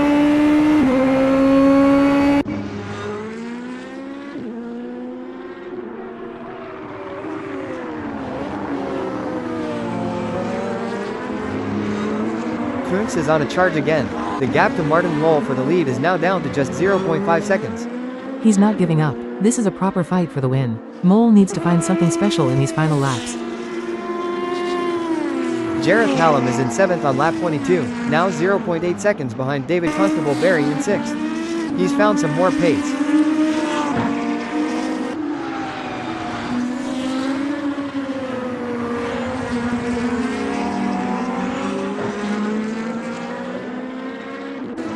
Hallam remains in 7th, but the gap to David Constable Barry in 6th has opened back up to 1.0 seconds.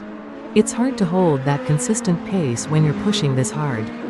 Sometimes you gain, sometimes you lose, it's a constant battle with the car. Philip Kuntz holds 2nd on lap 23, but the gap to leader Martin Mole has increased to 0.9 seconds. He's got work to do in these final minutes.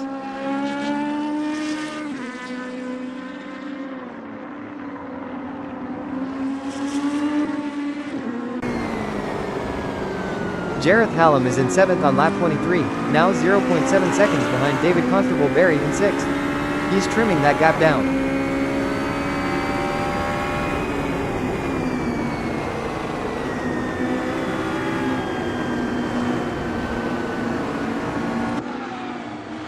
Hallam remains in 7th. The gap to David Constable Barry in 6th has edged up to 0.8 seconds. It's a seesaw battle there.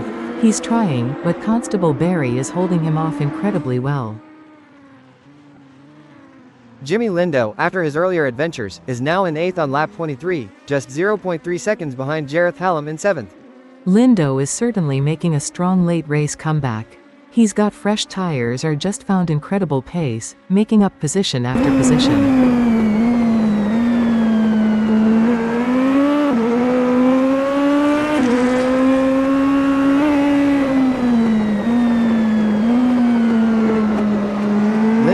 In 8th, the gap to Jareth Hallam in 7th has grown slightly to half a second. He needs to maintain that attacking mindset. Hallam is driving defensively, trying to break the toe and hold onto that position. Philip Kuntz continues in 2nd on lap 24, now 0.6 seconds behind leader Martin Mole. Just a few minutes remain. Mole is doing an excellent job of managing this lead, keeping Kuntz at arm's length. It's an experienced drive from him.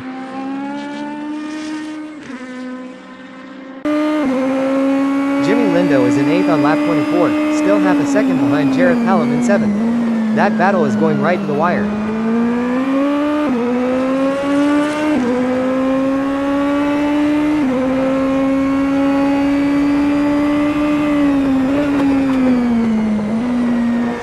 Lindo is closing in again, now just 0.2 seconds behind Jareth Hallam for 7th place.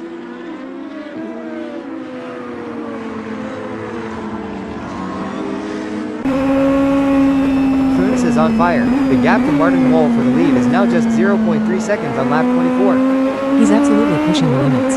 This is a grandstand finish we're seeing for the lead. What a final few minutes this will be.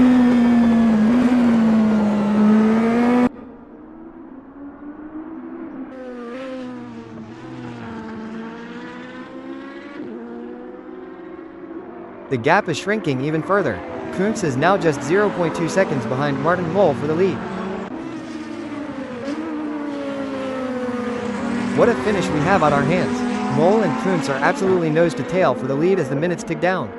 This is exactly what you want to see as a fan. Both drivers laying it all on the line, no room for error. The pressure right now is immense, every input has to be perfect. And let's not forget Elliot Norton's incredible recovery drive. From the pits to potentially a top 5 finish, that's a story in itself. His pace has been exceptional all race. Even after that pit stop, he just put his head down and carved his way back through the field. That's the mark of a true competitor. The midfield battles have been just as captivating, with positions constantly changing hands. The AM and Pro-Am drivers are really proving their worth. They absolutely are. These races often come down to who can maintain consistency and manage their tires best through the various class battles. Experience and calm nerves are priceless right now.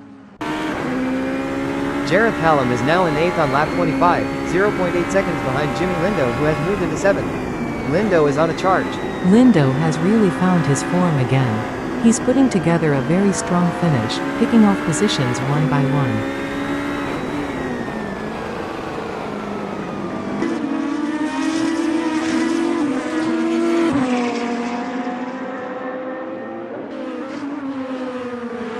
Hallam remains in 8th, but Lindo has extended his lead in 7th to a full second now. Lindo has clearly settled into a great pace. Hallam will need to find something extra if he wants to challenge him again. Leader Philip Kuntz has just pulled into the pits on lap 25. With no time left, that is a brave call. Thomas Kruger Dorado is in 3rd, through turn 1 on lap 26, just 0.1 seconds behind Nigel Walters in 2nd. What an incredible final lap. Kruger Dorado has made the move. He's passed Nigel Walters and is now in 2nd, pulling out a 0.5 second lead. What a bold overtake to make on the final lap. He saw an opening and he absolutely took it. That takes incredible courage.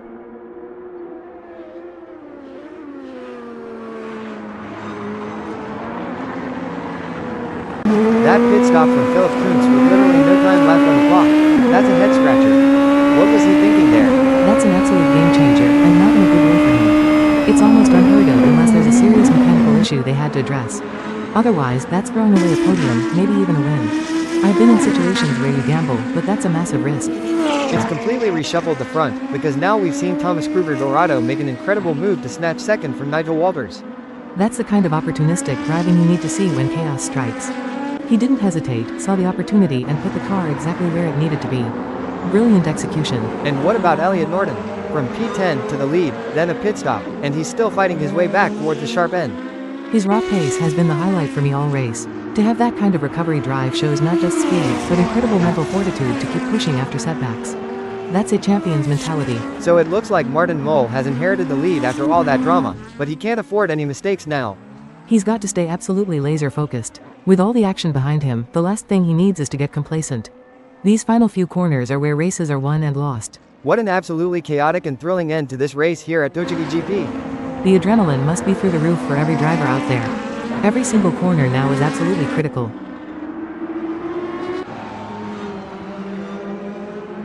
And Nigel Walters, currently in 3rd, has just pulled into the pits on lap 26. With only a minute left, that's another incredibly late pit stop. He was just fighting for 2nd. That's a huge gamble at this stage of the race. Unless it's an emergency, that's a decision that will cost him dearly. You have to be certain of the gain at this point. Thomas Kruger Dorado is now in 4th on lap 27, 0.8 seconds behind Philip Kuntz, who is in 3rd, after all that pit stop drama. This is insane. The order is completely shifting with these late pit stops. Everyone is taking a massive gamble or reacting to unforeseen circumstances. Rich Snape is in 13th on lap 26, now 8.3 seconds behind Niall Gagan in 12th. He's dropped a lot of time. Rich Snape has also just entered the pits on lap 27. Another late pit stop. The strategy calls are coming thick and fast. Martin Mull is now in 2nd on lap 27, just 0.2 seconds behind Elliot Norton, who has reclaimed the lead. What a turn of events. Incredible. Norton, after his own pit stop, has managed to get back to the front. He's just been exceptional today, driving like a man possessed. Unbelievable. Martin Mull has dropped all the way back to 7th. Elliot Norton is now leading by a massive 9.3 seconds. Elliot Norton is absolutely flying towards the checkered flag, leading Philip Kuntz by 3.8 seconds and just 20 seconds away from victory.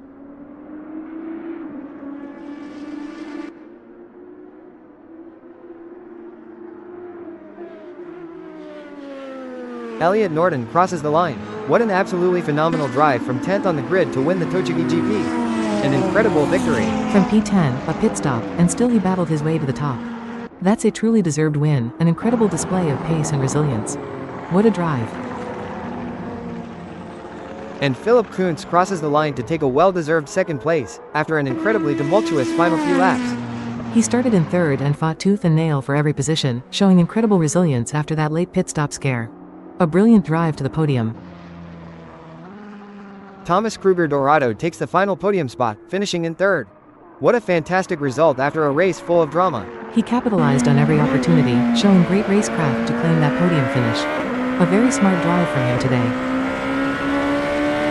And rounding out the top 7, it's David Constable Barry in 4th, a remarkable recovery for Jimmy Lindo in 5th, Jareth Hallam takes 6th, and Martin Mull finishes in 7th.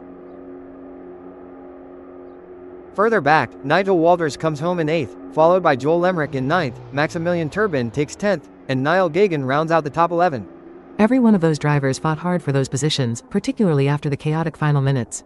Finishing in the points, or close to it, is a victory in itself sometimes. And completing our finishers, Chris Stokes takes 12th, Rich Snape 13th, John Boontakas 14th, and Adam Tias 15th. Every driver out there pushed to the absolute limit. These are tough races, and just making it to the checkered flag is an accomplishment. Neil Constable Barry crosses the line in 16th, and Phil Bodkin finishes 18th, bringing a close to an utterly unforgettable race here at Motegi GP. It's been a marathon, a sprint, and a chess match all rolled into one. Every driver deserves credit for pushing through such a challenging event. And completing our rundown of the finishers, Dominic Fovard crosses the line in 17th, bringing the curtain down on a truly spectacular race.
Practice sessions are always crucial, even without the pressure of qualifying. These laps are invaluable for the teams.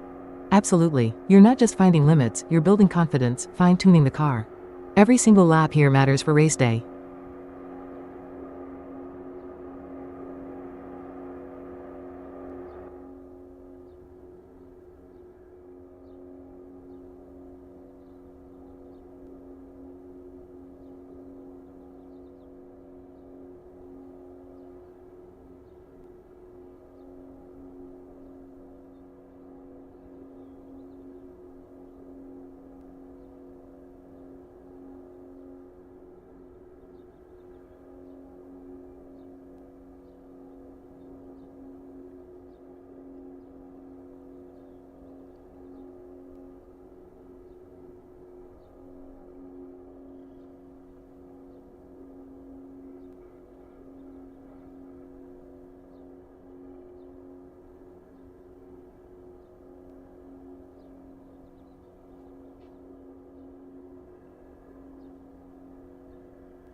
Chris Stokes just getting out there, taking a moment to build up to speed.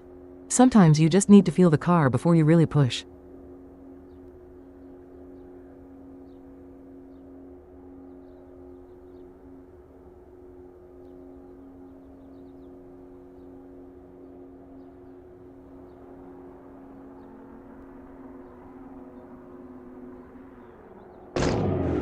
Jareth Hallam still to put a time on the board, with just over 5 minutes remaining in this practice session.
David Constable Barry still hasn't posted a lap time. The clock is really ticking down for him in this practice session.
Welcome race fans to the Motegi GP. The tension is palpable as we await the lights to go out.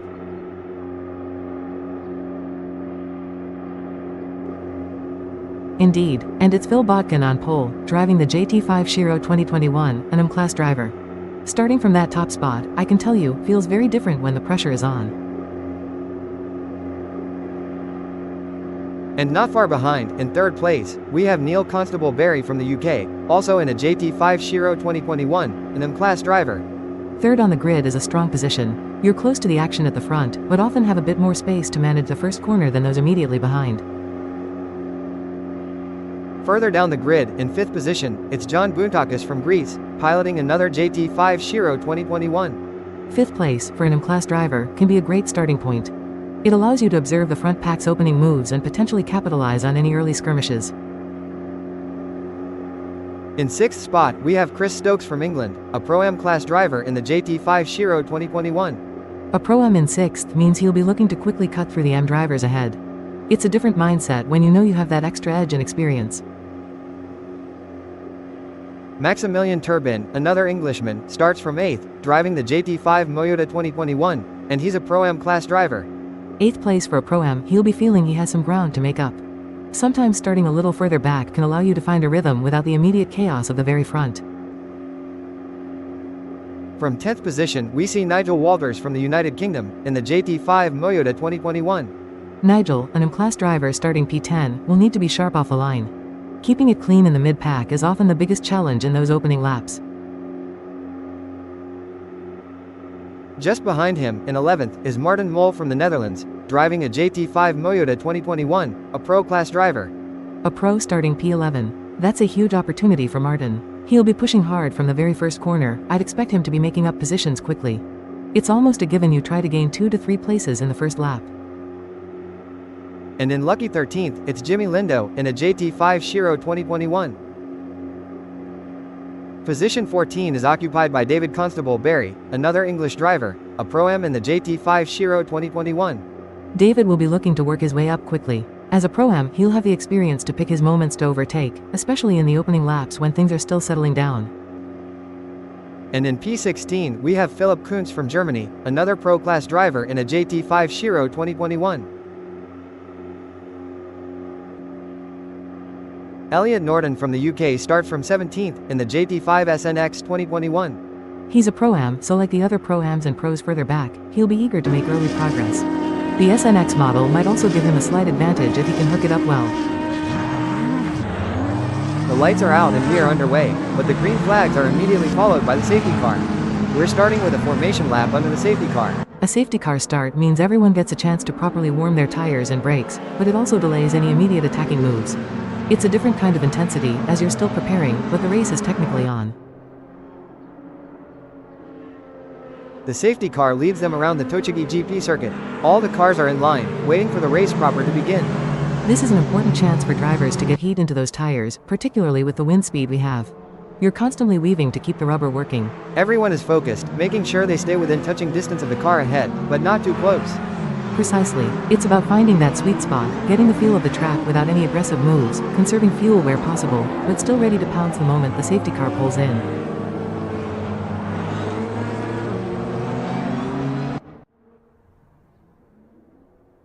And Jimmy Lindo is now confirmed in position 12, driving the JT5 Shiro 2021.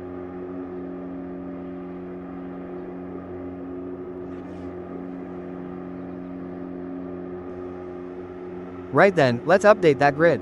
Dominic Fauvard from the United Kingdom is in second place, a Pro-Am driver in the JT5 Shiro 2021.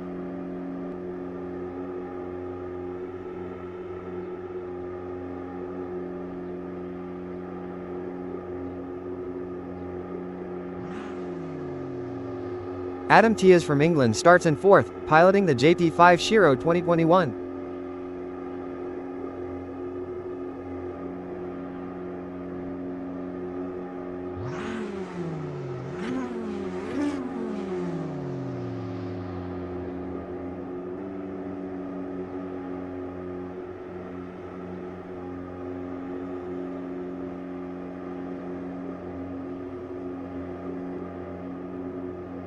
Niall Gagan from Ireland takes position 7 in the JT5 SNX 2021.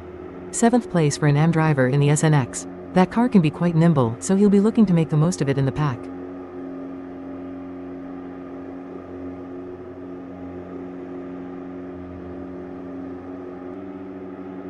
In 9th, we find Joel Lemerick from the Netherlands, driving a JT5 Shiro 2021. Joel in P9, for an AM driver, is a solid starting spot.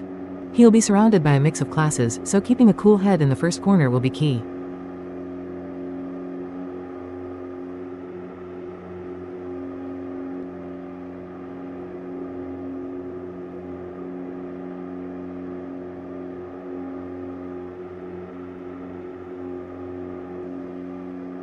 Jareth Hallam from the United Kingdom is in P12, in the JT5 Toyota 2021.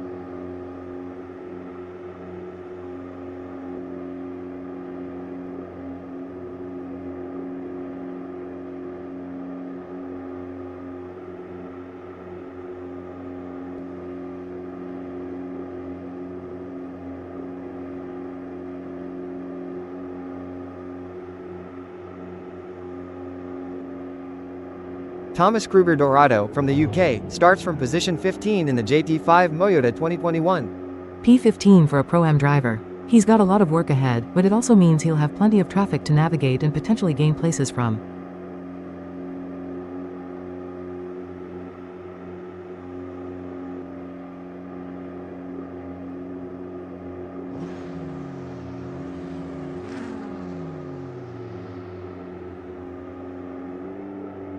And in 18th, Rich Snape, another Briton, in the JT5 SNX 2021. Rich, an M-Class driver starting further back, will need to be patient. You can't win the race in the first corner from P18, but you can certainly lose it. The cars continue to circulate behind the safety car, keeping those tires warm as they wait for the green light. Every driver is keenly watching the safety car, anticipating the moment it will pull in and the race truly begins.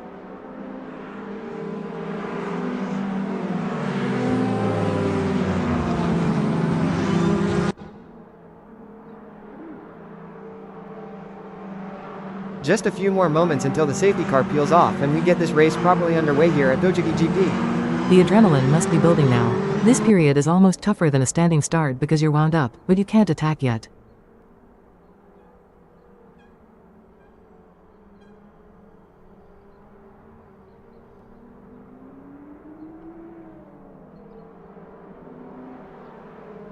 The cars are still tightly bunched, maintaining formation behind the safety car. Phil Bodkin leading them around for now. You're still looking for any signs from the safety car driver, trying to predict when the lights will go out and give you the green.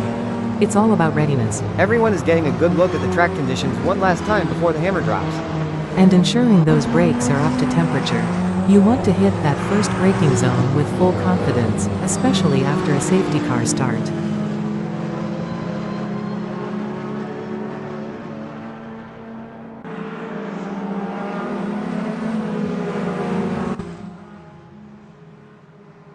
The tension is building, the race fans are on their feet, waiting for the green flag.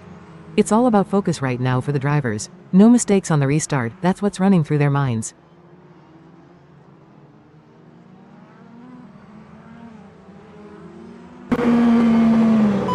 Safety car in this lap. The safety car remains out on track, orchestrating the initial laps of this Motegi GP. It's a strange feeling, being out there under the safety car. You're trying to keep warm, keep focus, but the real racing hasn't started yet.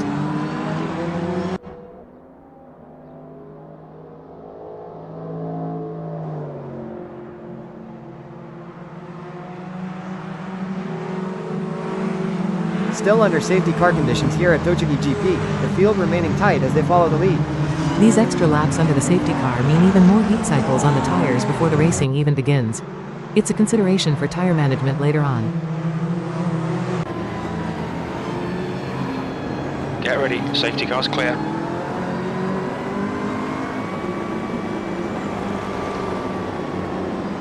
The safety car continues to lead the pack.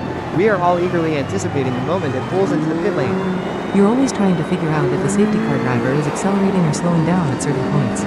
It helps you prepare for the restart. Phil Bodkin still holding that lead position, ready for the race to truly begin. Green, green, green, let's He's got go. the best view right now, but also the most pressure when the restart comes.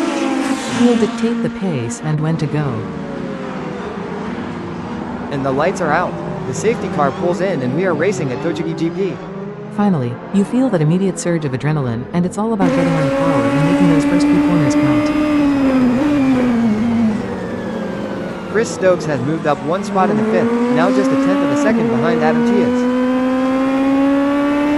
Chris Stokes makes the move. He's now in fourth, having passed Adam Tias, who drops to fifth. Maximilian Turbin is holding eighth, with Martin Moll right on his gearbox, no gap between them at all. Maximilian Turbin has dropped to ninth, but now has a small gap to Martin Moll, who is in 10th.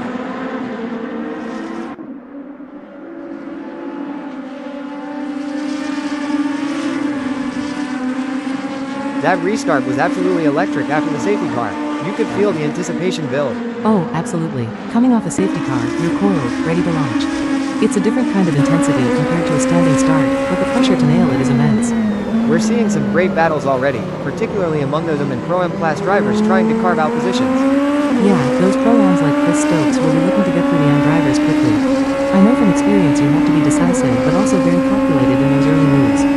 Stokes made quick work of Adam Tias, a smart move there to gain that 4th position. That's where the experience shows. He saw the opening and took it cleanly. You don't want to get stuck behind someone if you know you have better pace. In Maximilian Turbin, he lost a spot to Martin Mole, but now has a bit of clear air. That 0.9 second gap might feel like a lot after being glued to Mole's bumper. It does. When you're nose to tail for an entire corner sequence, that tiny bit of breathing room can change your whole mindset. It allows you to refocus on your own lines. It's fascinating to see how quickly the race settles, even after a delayed start. The drivers are so dialed in. Once the green flag drops, it's muscle memory and instinct taking over. Every corner becomes a new opportunity or a new defense. David Constable Barry is now up to 8th, just a tenth of a second behind Elliot Norton in P7.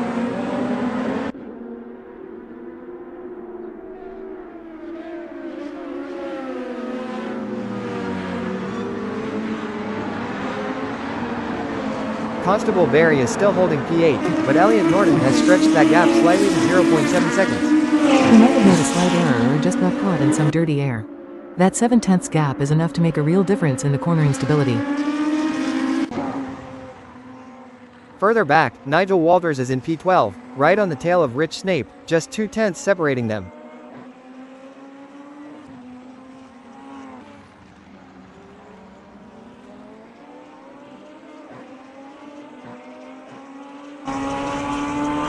Rich Snape has managed to increase his lead over Nigel Walters to half a second, still P11 for Snape, P12 for Walters. It looks like Snape has found a bit of rhythm there. Sometimes that small increase in gap is all you need to break the toe and get clear air again.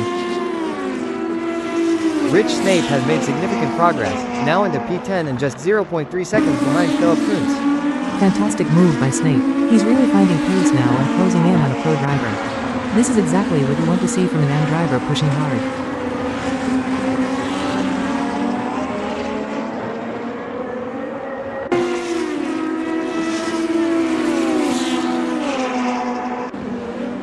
Snape holds P10, but Kuntz has opened the gap to 0.7 seconds, now up to P8. Nigel Walters, currently P12, is in turn 2, 0.4 seconds off Martin Mull in P11.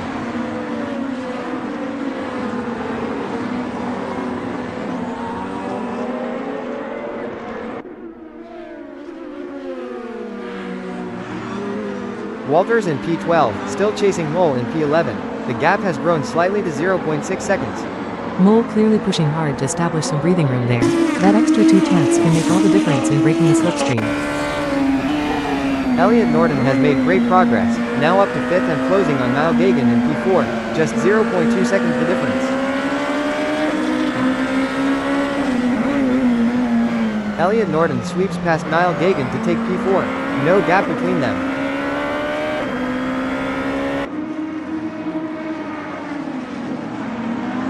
We're seeing some real ebb and flow in the midfield now. Those small gaps are constantly changing. That's what makes these races so compelling. One moment you're on someone's tail, the next you're a few tenths back. It's a constant push and pull, trying to break the toe or find a different line. Elliot Norton's move on Niall Gagan for P4 was a prime example of seizing an opportunity. Exactly. You have to be patient, wait for the right moment, but then commit fully. Making a pass cleanly without losing too much momentum yourself is a real art. It's exhilarating when it works out. And we've seen other drivers like Rich Snape and Martin Mull find a bit of breathing room after being under pressure. That half a second or 7/10, it changes everything. It allows you to calm your own car, set up your corners, and not be so reactive to the car in front. It's often enough to make a massive difference to your lap time.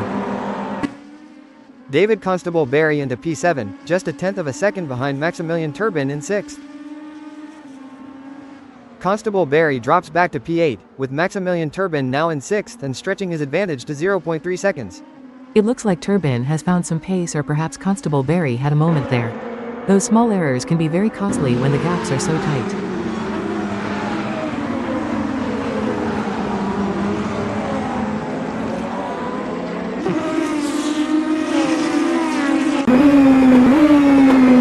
Dominic Fauvargue is in 3rd and in turn 7, just 0.2 seconds off Phil Botkin in P2. This is an exciting battle at the front. Fauvargue is a pro-am, so he'll be feeling confident pushing against Botkin, who's an M-class driver.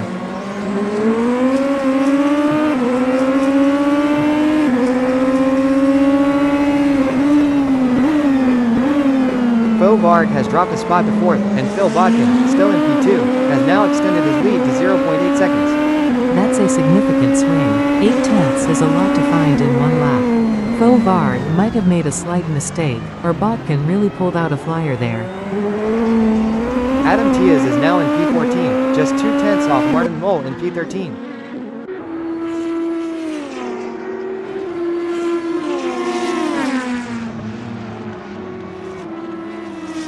Adam Tias has dropped back to P15, and Martin Mole, now in P13, has gained a significant 1.1 second lead. That's a tough break for Tias. Losing over a second in one segment means a big error or perhaps got caught out by another car. Mole, a pro driver, will not have wasted that opportunity. David Constable Barry is back into P6, closing in on Maximilian Turbin in P5, just a tenth of a second between them in turn 2.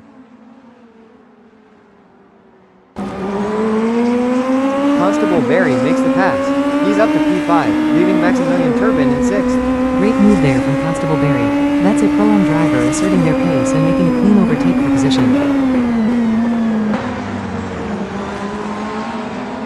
What a dynamic race we're witnessing here at Tochigi. The positions are far from settled, even several laps in. This is why you have to stay focused every single lap. The moment you let up, you lose a tenth, and that can be enough for someone to sneak past. David Constable Barry's battles are a prime example. He's been yo-yoing a bit, but he clearly has the pace to fight for those higher spots. That last move on Turbin was well executed. Indeed, sometimes you try and move, it doesn't quite stick, and you fall back, but you learn for the next time. That's what I'd be telling myself in the cockpit. Okay, not there, but where next? We saw a similar story with Dominic Faux-Bard, initially pressuring Bodkin, then losing ground. That's the fine line. You push, but you can't overcommit. Bodkin, an M-Class driver, seems to be driving exceptionally well under pressure to hold that second position against a Pro-Am. Jareth Hallam is now in P8, chasing Maximilian Turbin for 7th, just 0.3 seconds splitting them in the 90-degree corner.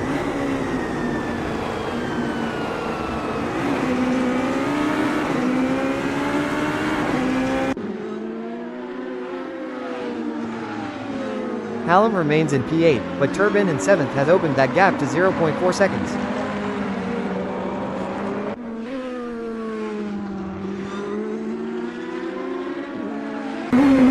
Phil Bodkin is now in 4th, chasing Philip Kuntz in P3, just 0.3 seconds between them.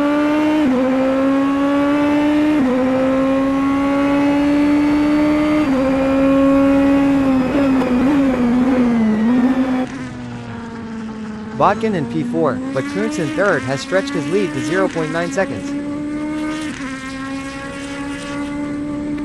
It's interesting how those small gaps, like 0.3 or 0.4 seconds, can either shrink to nothing or open up significantly in just a few corners. Absolutely. It often comes down to who handles a specific corner sequence better, or who has a stronger exit onto a straight. You might gain in one sector and lose in another, and that's where the strategy comes in. We just saw Phil Bodkin trying to close on Philip Kuntz, and then suddenly Kuntz pulled away.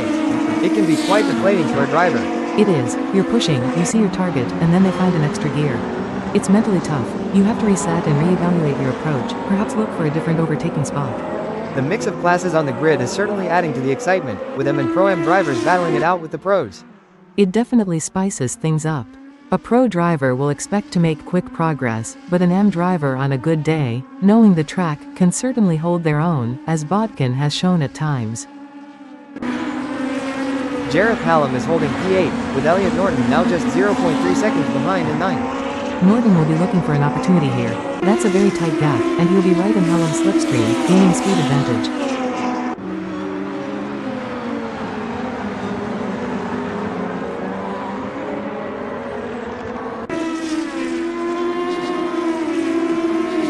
The gap between Hallam and Norton has shrunk even further, now just 2 tenths. Norton is really putting the pressure on now. This is where drivers can sometimes make small mistakes under that constant mirror pressure. Elliot Norton is in P9, 2 tenths behind Jareth Hallam in 8th.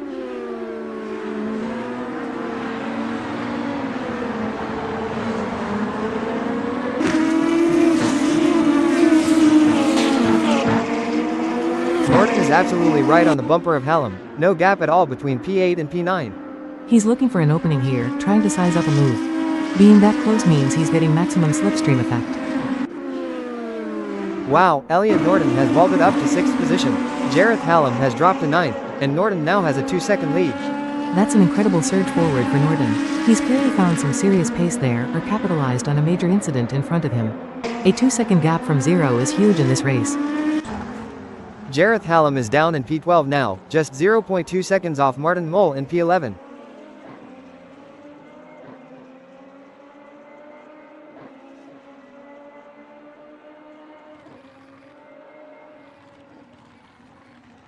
Hallam and Mole remain locked in battle, Hallam in P12, 2/10 behind Mole in P11.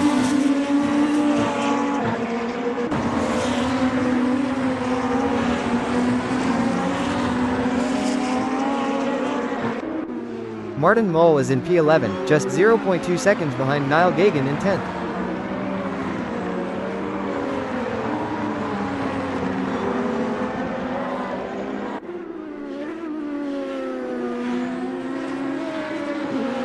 Martin Mole drops to P12, while Niall Gagan has moved up to P10 and now leads Mole by 1.4 seconds. A real shift there. Mole has lost significant ground in a very short space of time. That's a huge gap to make up in one go, usually indicative of a major lockup or a moment off track. Maximilian Turbin is in P6, hot on the heels of Elliot Norton in P5, just 0.3 seconds separate them. Turbin is certainly pushing hard. He'll be trying to use that slipstream effect to close down on Norton and challenge for 5th. Turbin drops back to P7, with Elliot Norton now in P6 and opening his lead to 0.7 seconds. We're seeing some really aggressive racing out there now that the race is properly underway and drivers are finding their rhythm. Absolutely. The initial caution is gone, and everyone is pushing for every 10th. Those battles for P6, P7, and P8 are incredibly tight. Elliot Norton has had a fantastic run, jumping up to 6th after being stuck in 9th. That's a huge gain in a single lap. That's racecraft right there. He clearly saw an opportunity, maybe some cars ahead got into trouble, and he seized it. It's about being in the right place at the right time and executing the move perfectly. Conversely, Jareth Hallam and Martin Mole have dropped several positions. It shows how quickly things can unravel in this kind of competition. It does. One small mistake, one lock-up, one wide line, and suddenly you're defending multiple positions. Keeping it consistent and clean is paramount, especially when you have fast drivers behind you. Rich Snape has powered up to P4, now just half a second behind David Constable Barry in 3rd. Incredible progress from Snape, an M-Class driver, challenging for a podium spot. He's really found his rhythm and is putting pressure on Constable Barry, who is a Pro-Am.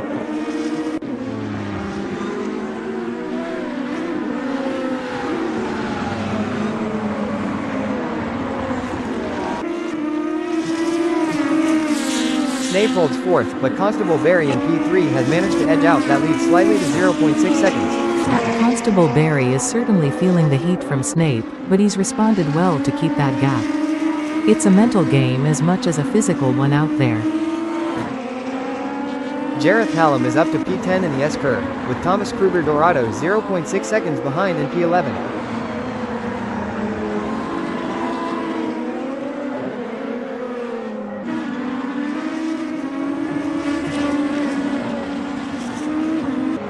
Hallam maintains P10, and Thomas Kruger Dorado in P11 is now 0.7 seconds adrift. Hallam is really working to break that toe. That extra 10th can be critical for getting a clean run through the next few corners. Niall Gagan is in P9, in the 90-degree corner, 0.7 seconds behind Phil Bodkin in P8.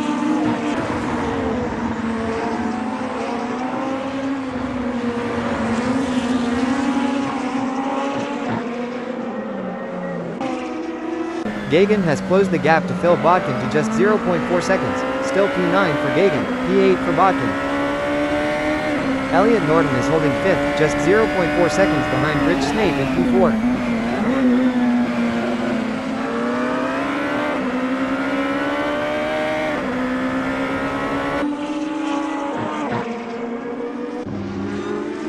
Norton still in P5, 4/10 behind Rich Snape in P4, no change in that gap.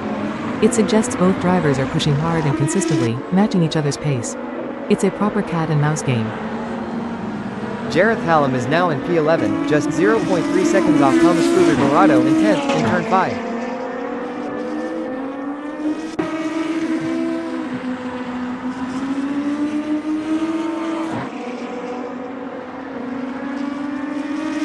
Hallam remains in P11, but Thomas Kruger Dorado has managed to pull away, now 0.6 seconds ahead in P10.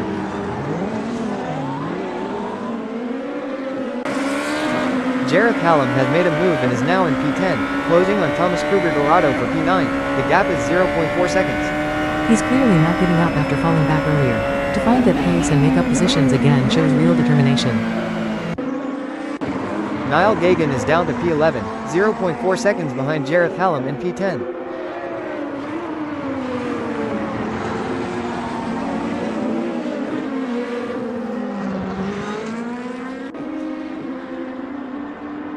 Gagan holds P11, but Hallam in P10 has opened the gap to 0.6 seconds.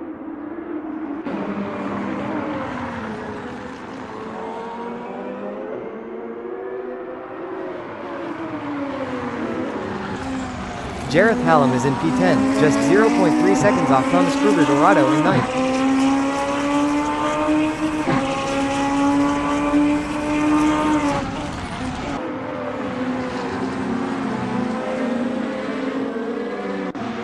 Hallam maintains P10, as Thomas Kruger Dorado in P9 has pulled away slightly to 0.4 seconds.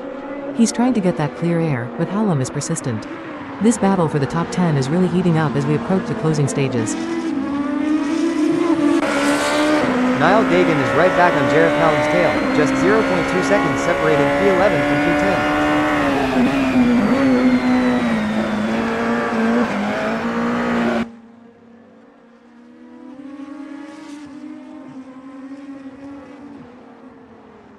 Gagan holds P11, but Hallam in P10 has opened a small lead of 0.3 seconds. It's like a game of chess out there for these two, constantly probing and responding. That little extra distance gives the lead driver a slight edge in setting up their next move. Elliot Norton is in 5th, navigating the 90-degree corner, 0.4 seconds off Rich Snape in P4.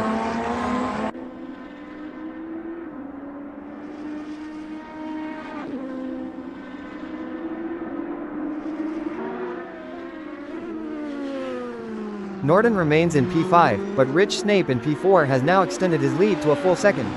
That's a significant gain for Snape. He's really managed to open up some clean air, which will allow him to focus on his own lines without the pressure of a car right behind. Jareth Hallam is now up to P9, trailing Thomas Kruger Dorado in 8th by half a second.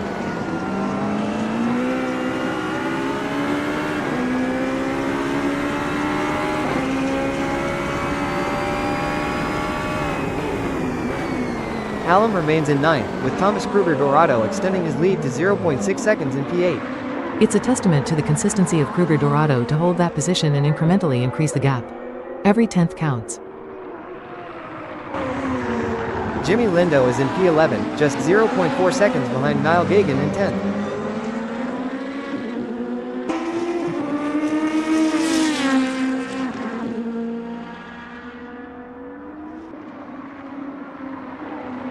Lindo holds P11, but Gagan in P10 has opened that gap to 0.6 seconds.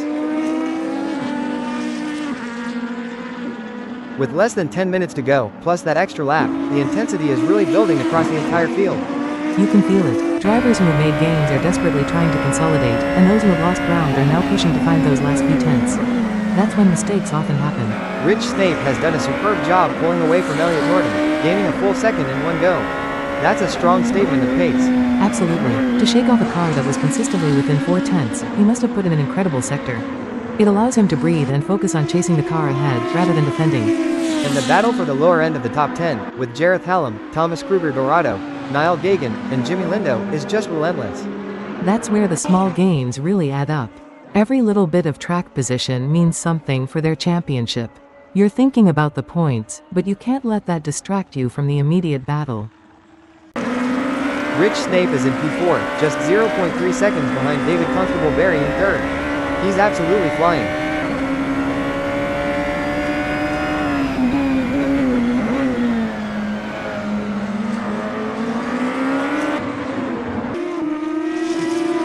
Snape holds P4, but Constable Barry in P3 has stretched his advantage to 0.7 seconds.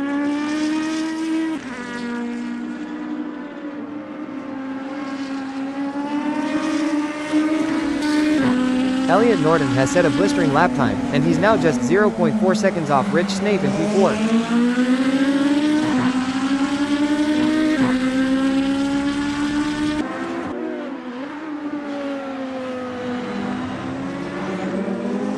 Norton is now only 3/10 off Rich Snape for P4, closing the gap even further. The closing minutes of this race are absolutely thrilling. Elliot Norton setting a personal best and now breathing down Rich Snape's neck. This is it, the business end of the race. Every driver knows exactly how much time is left, and they'll be pushing the limits. Norton's lap time indicates he's absolutely on the edge of adhesion. Snape has been so strong, holding P4 for a while now, but Norton's pace is undeniable. He'll be feeling that pressure, seeing that car getting bigger in his mirrors. It's about not making any mistakes, maintaining your line, and maybe finding an extra gear for the final push. And David Constable Barry up in P3 has managed to defend against Snape, stretching his lead to 0.7 seconds. That's championship-winning composure right there. He's had Snape breathing down his neck, but he's responded with consistent, fast laps to keep that buffer. He's not giving an inch. Elliot Norton has dropped back to 7th, now 0.3 seconds behind Rich Snape, who is in 6th.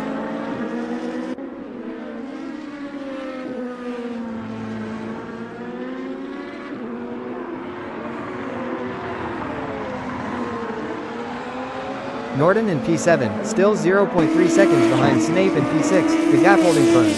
It's close, but Snape seems to be maintaining that small advantage. 3/10 is tricky to overcome without a clear mistake from the car ahead or a brave dive. Thomas Kruger Dorado is in P9, just 1/10 off Jareth Hallam in P8.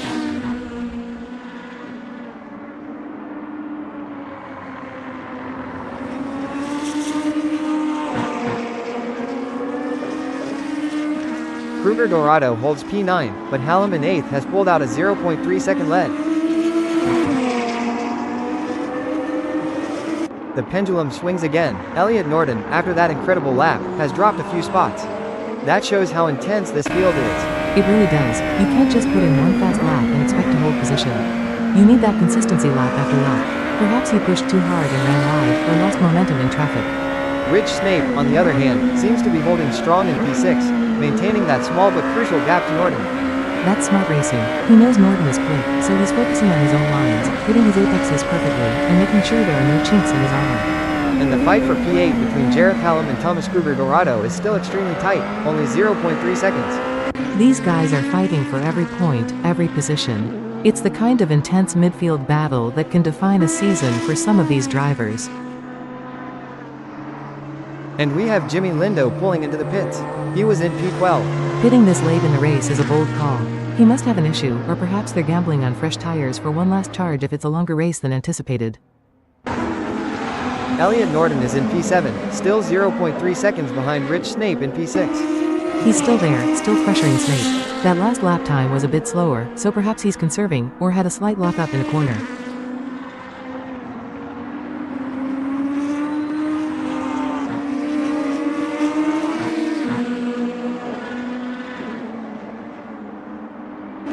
Norton remains in P7, 3/10 behind Snape in P6.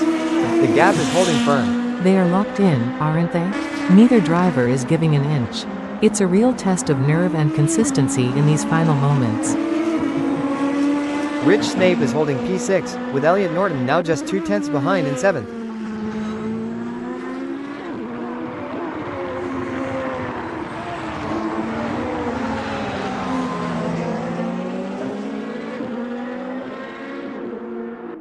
Snape holds P6, still 2/10 ahead of Norton in P7. That gap is remarkably consistent. They are mirroring each other's pace almost perfectly right now.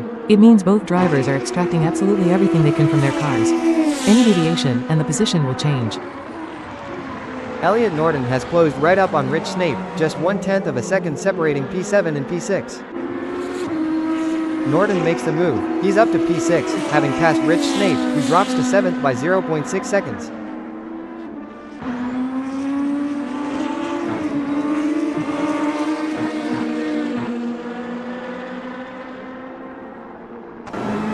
Thomas Kruger Dorado has found some incredible pace, now in P9, just 0.3 seconds off Jareth Hallam in P8.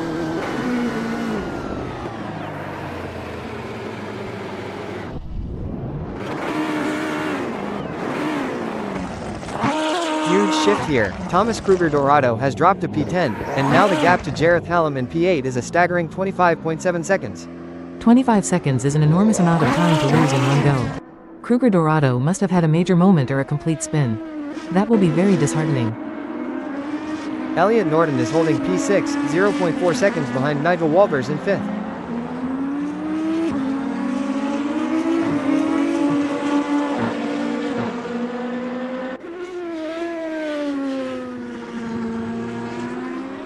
Norton has closed the gap to Nigel Walters even further, now just 0.2 separating P6 and P5. He's still got the bit between his teeth. After making that pass on Snape, Norton is hungry for more positions. That's the mindset you need right to the flag. Rich Snape has dropped to P8, now 0.3 seconds behind Elliot Norton in 7th. Rich Snape has gained a position back to P7, but he's still 0.3 seconds off Elliot Norton in P6. This battle for P6 and P7 is just relentless. Every time one driver makes a move, the other responds. It's fantastic to watch.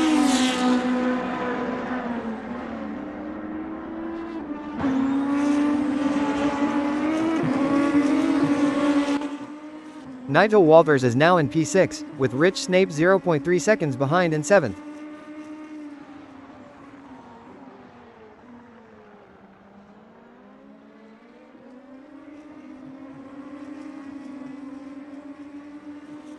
Walters holds P6, still 0.3 ahead of Snape in P7. That gap is consistent. He's defending well. Snape is right there, but Walters is holding his nerve, putting the car in the right places.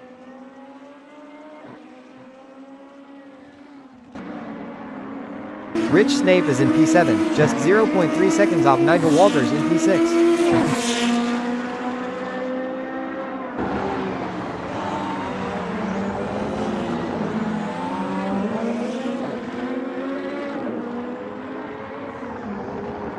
Snape has closed that gap even further to 0.2 seconds, P7 still. He's relentless. Snape is not letting Walters get comfortable. That's a perfect setup for a late race overtake if Walters makes even the slightest error. Rich Snape makes the move. He's up to P6, having passed Nigel Walters, who drops to 7th by 0.9 seconds. Nigel Walters is now in P7, 0.9 seconds behind Rich Snape in 6th.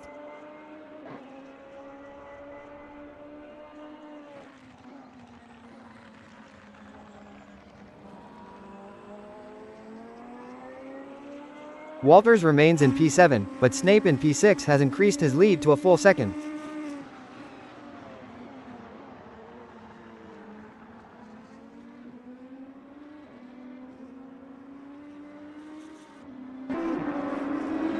Joel Lemrick is now in P10, just 0.2 seconds off Niall Gagan in 9th. Lemrick finding some late pace here. He's right in the hunt for a top 9 finish, putting the pressure on Gagan. Joel Lemrick takes P9. He's past Niall Gagan, who is now 0.2 behind in 10th.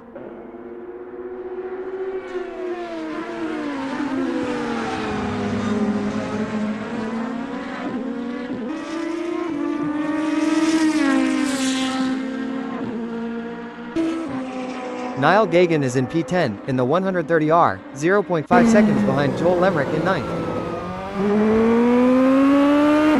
And what a turnaround! Chris Stokes is in the lead, dominating by 7.8 seconds over Philip Kuntz, just 20 seconds from the checkered flag.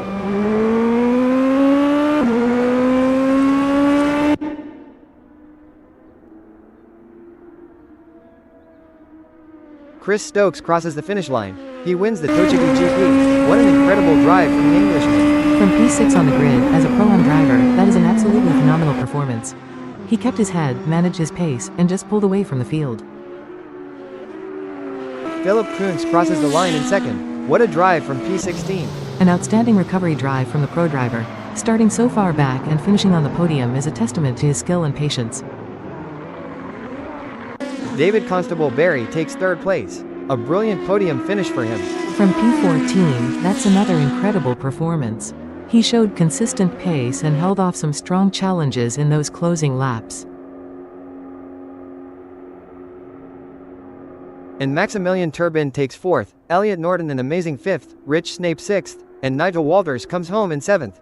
What a superb showing from all of them, especially Norton from P17 and Snape from P18, fighting their way through the field.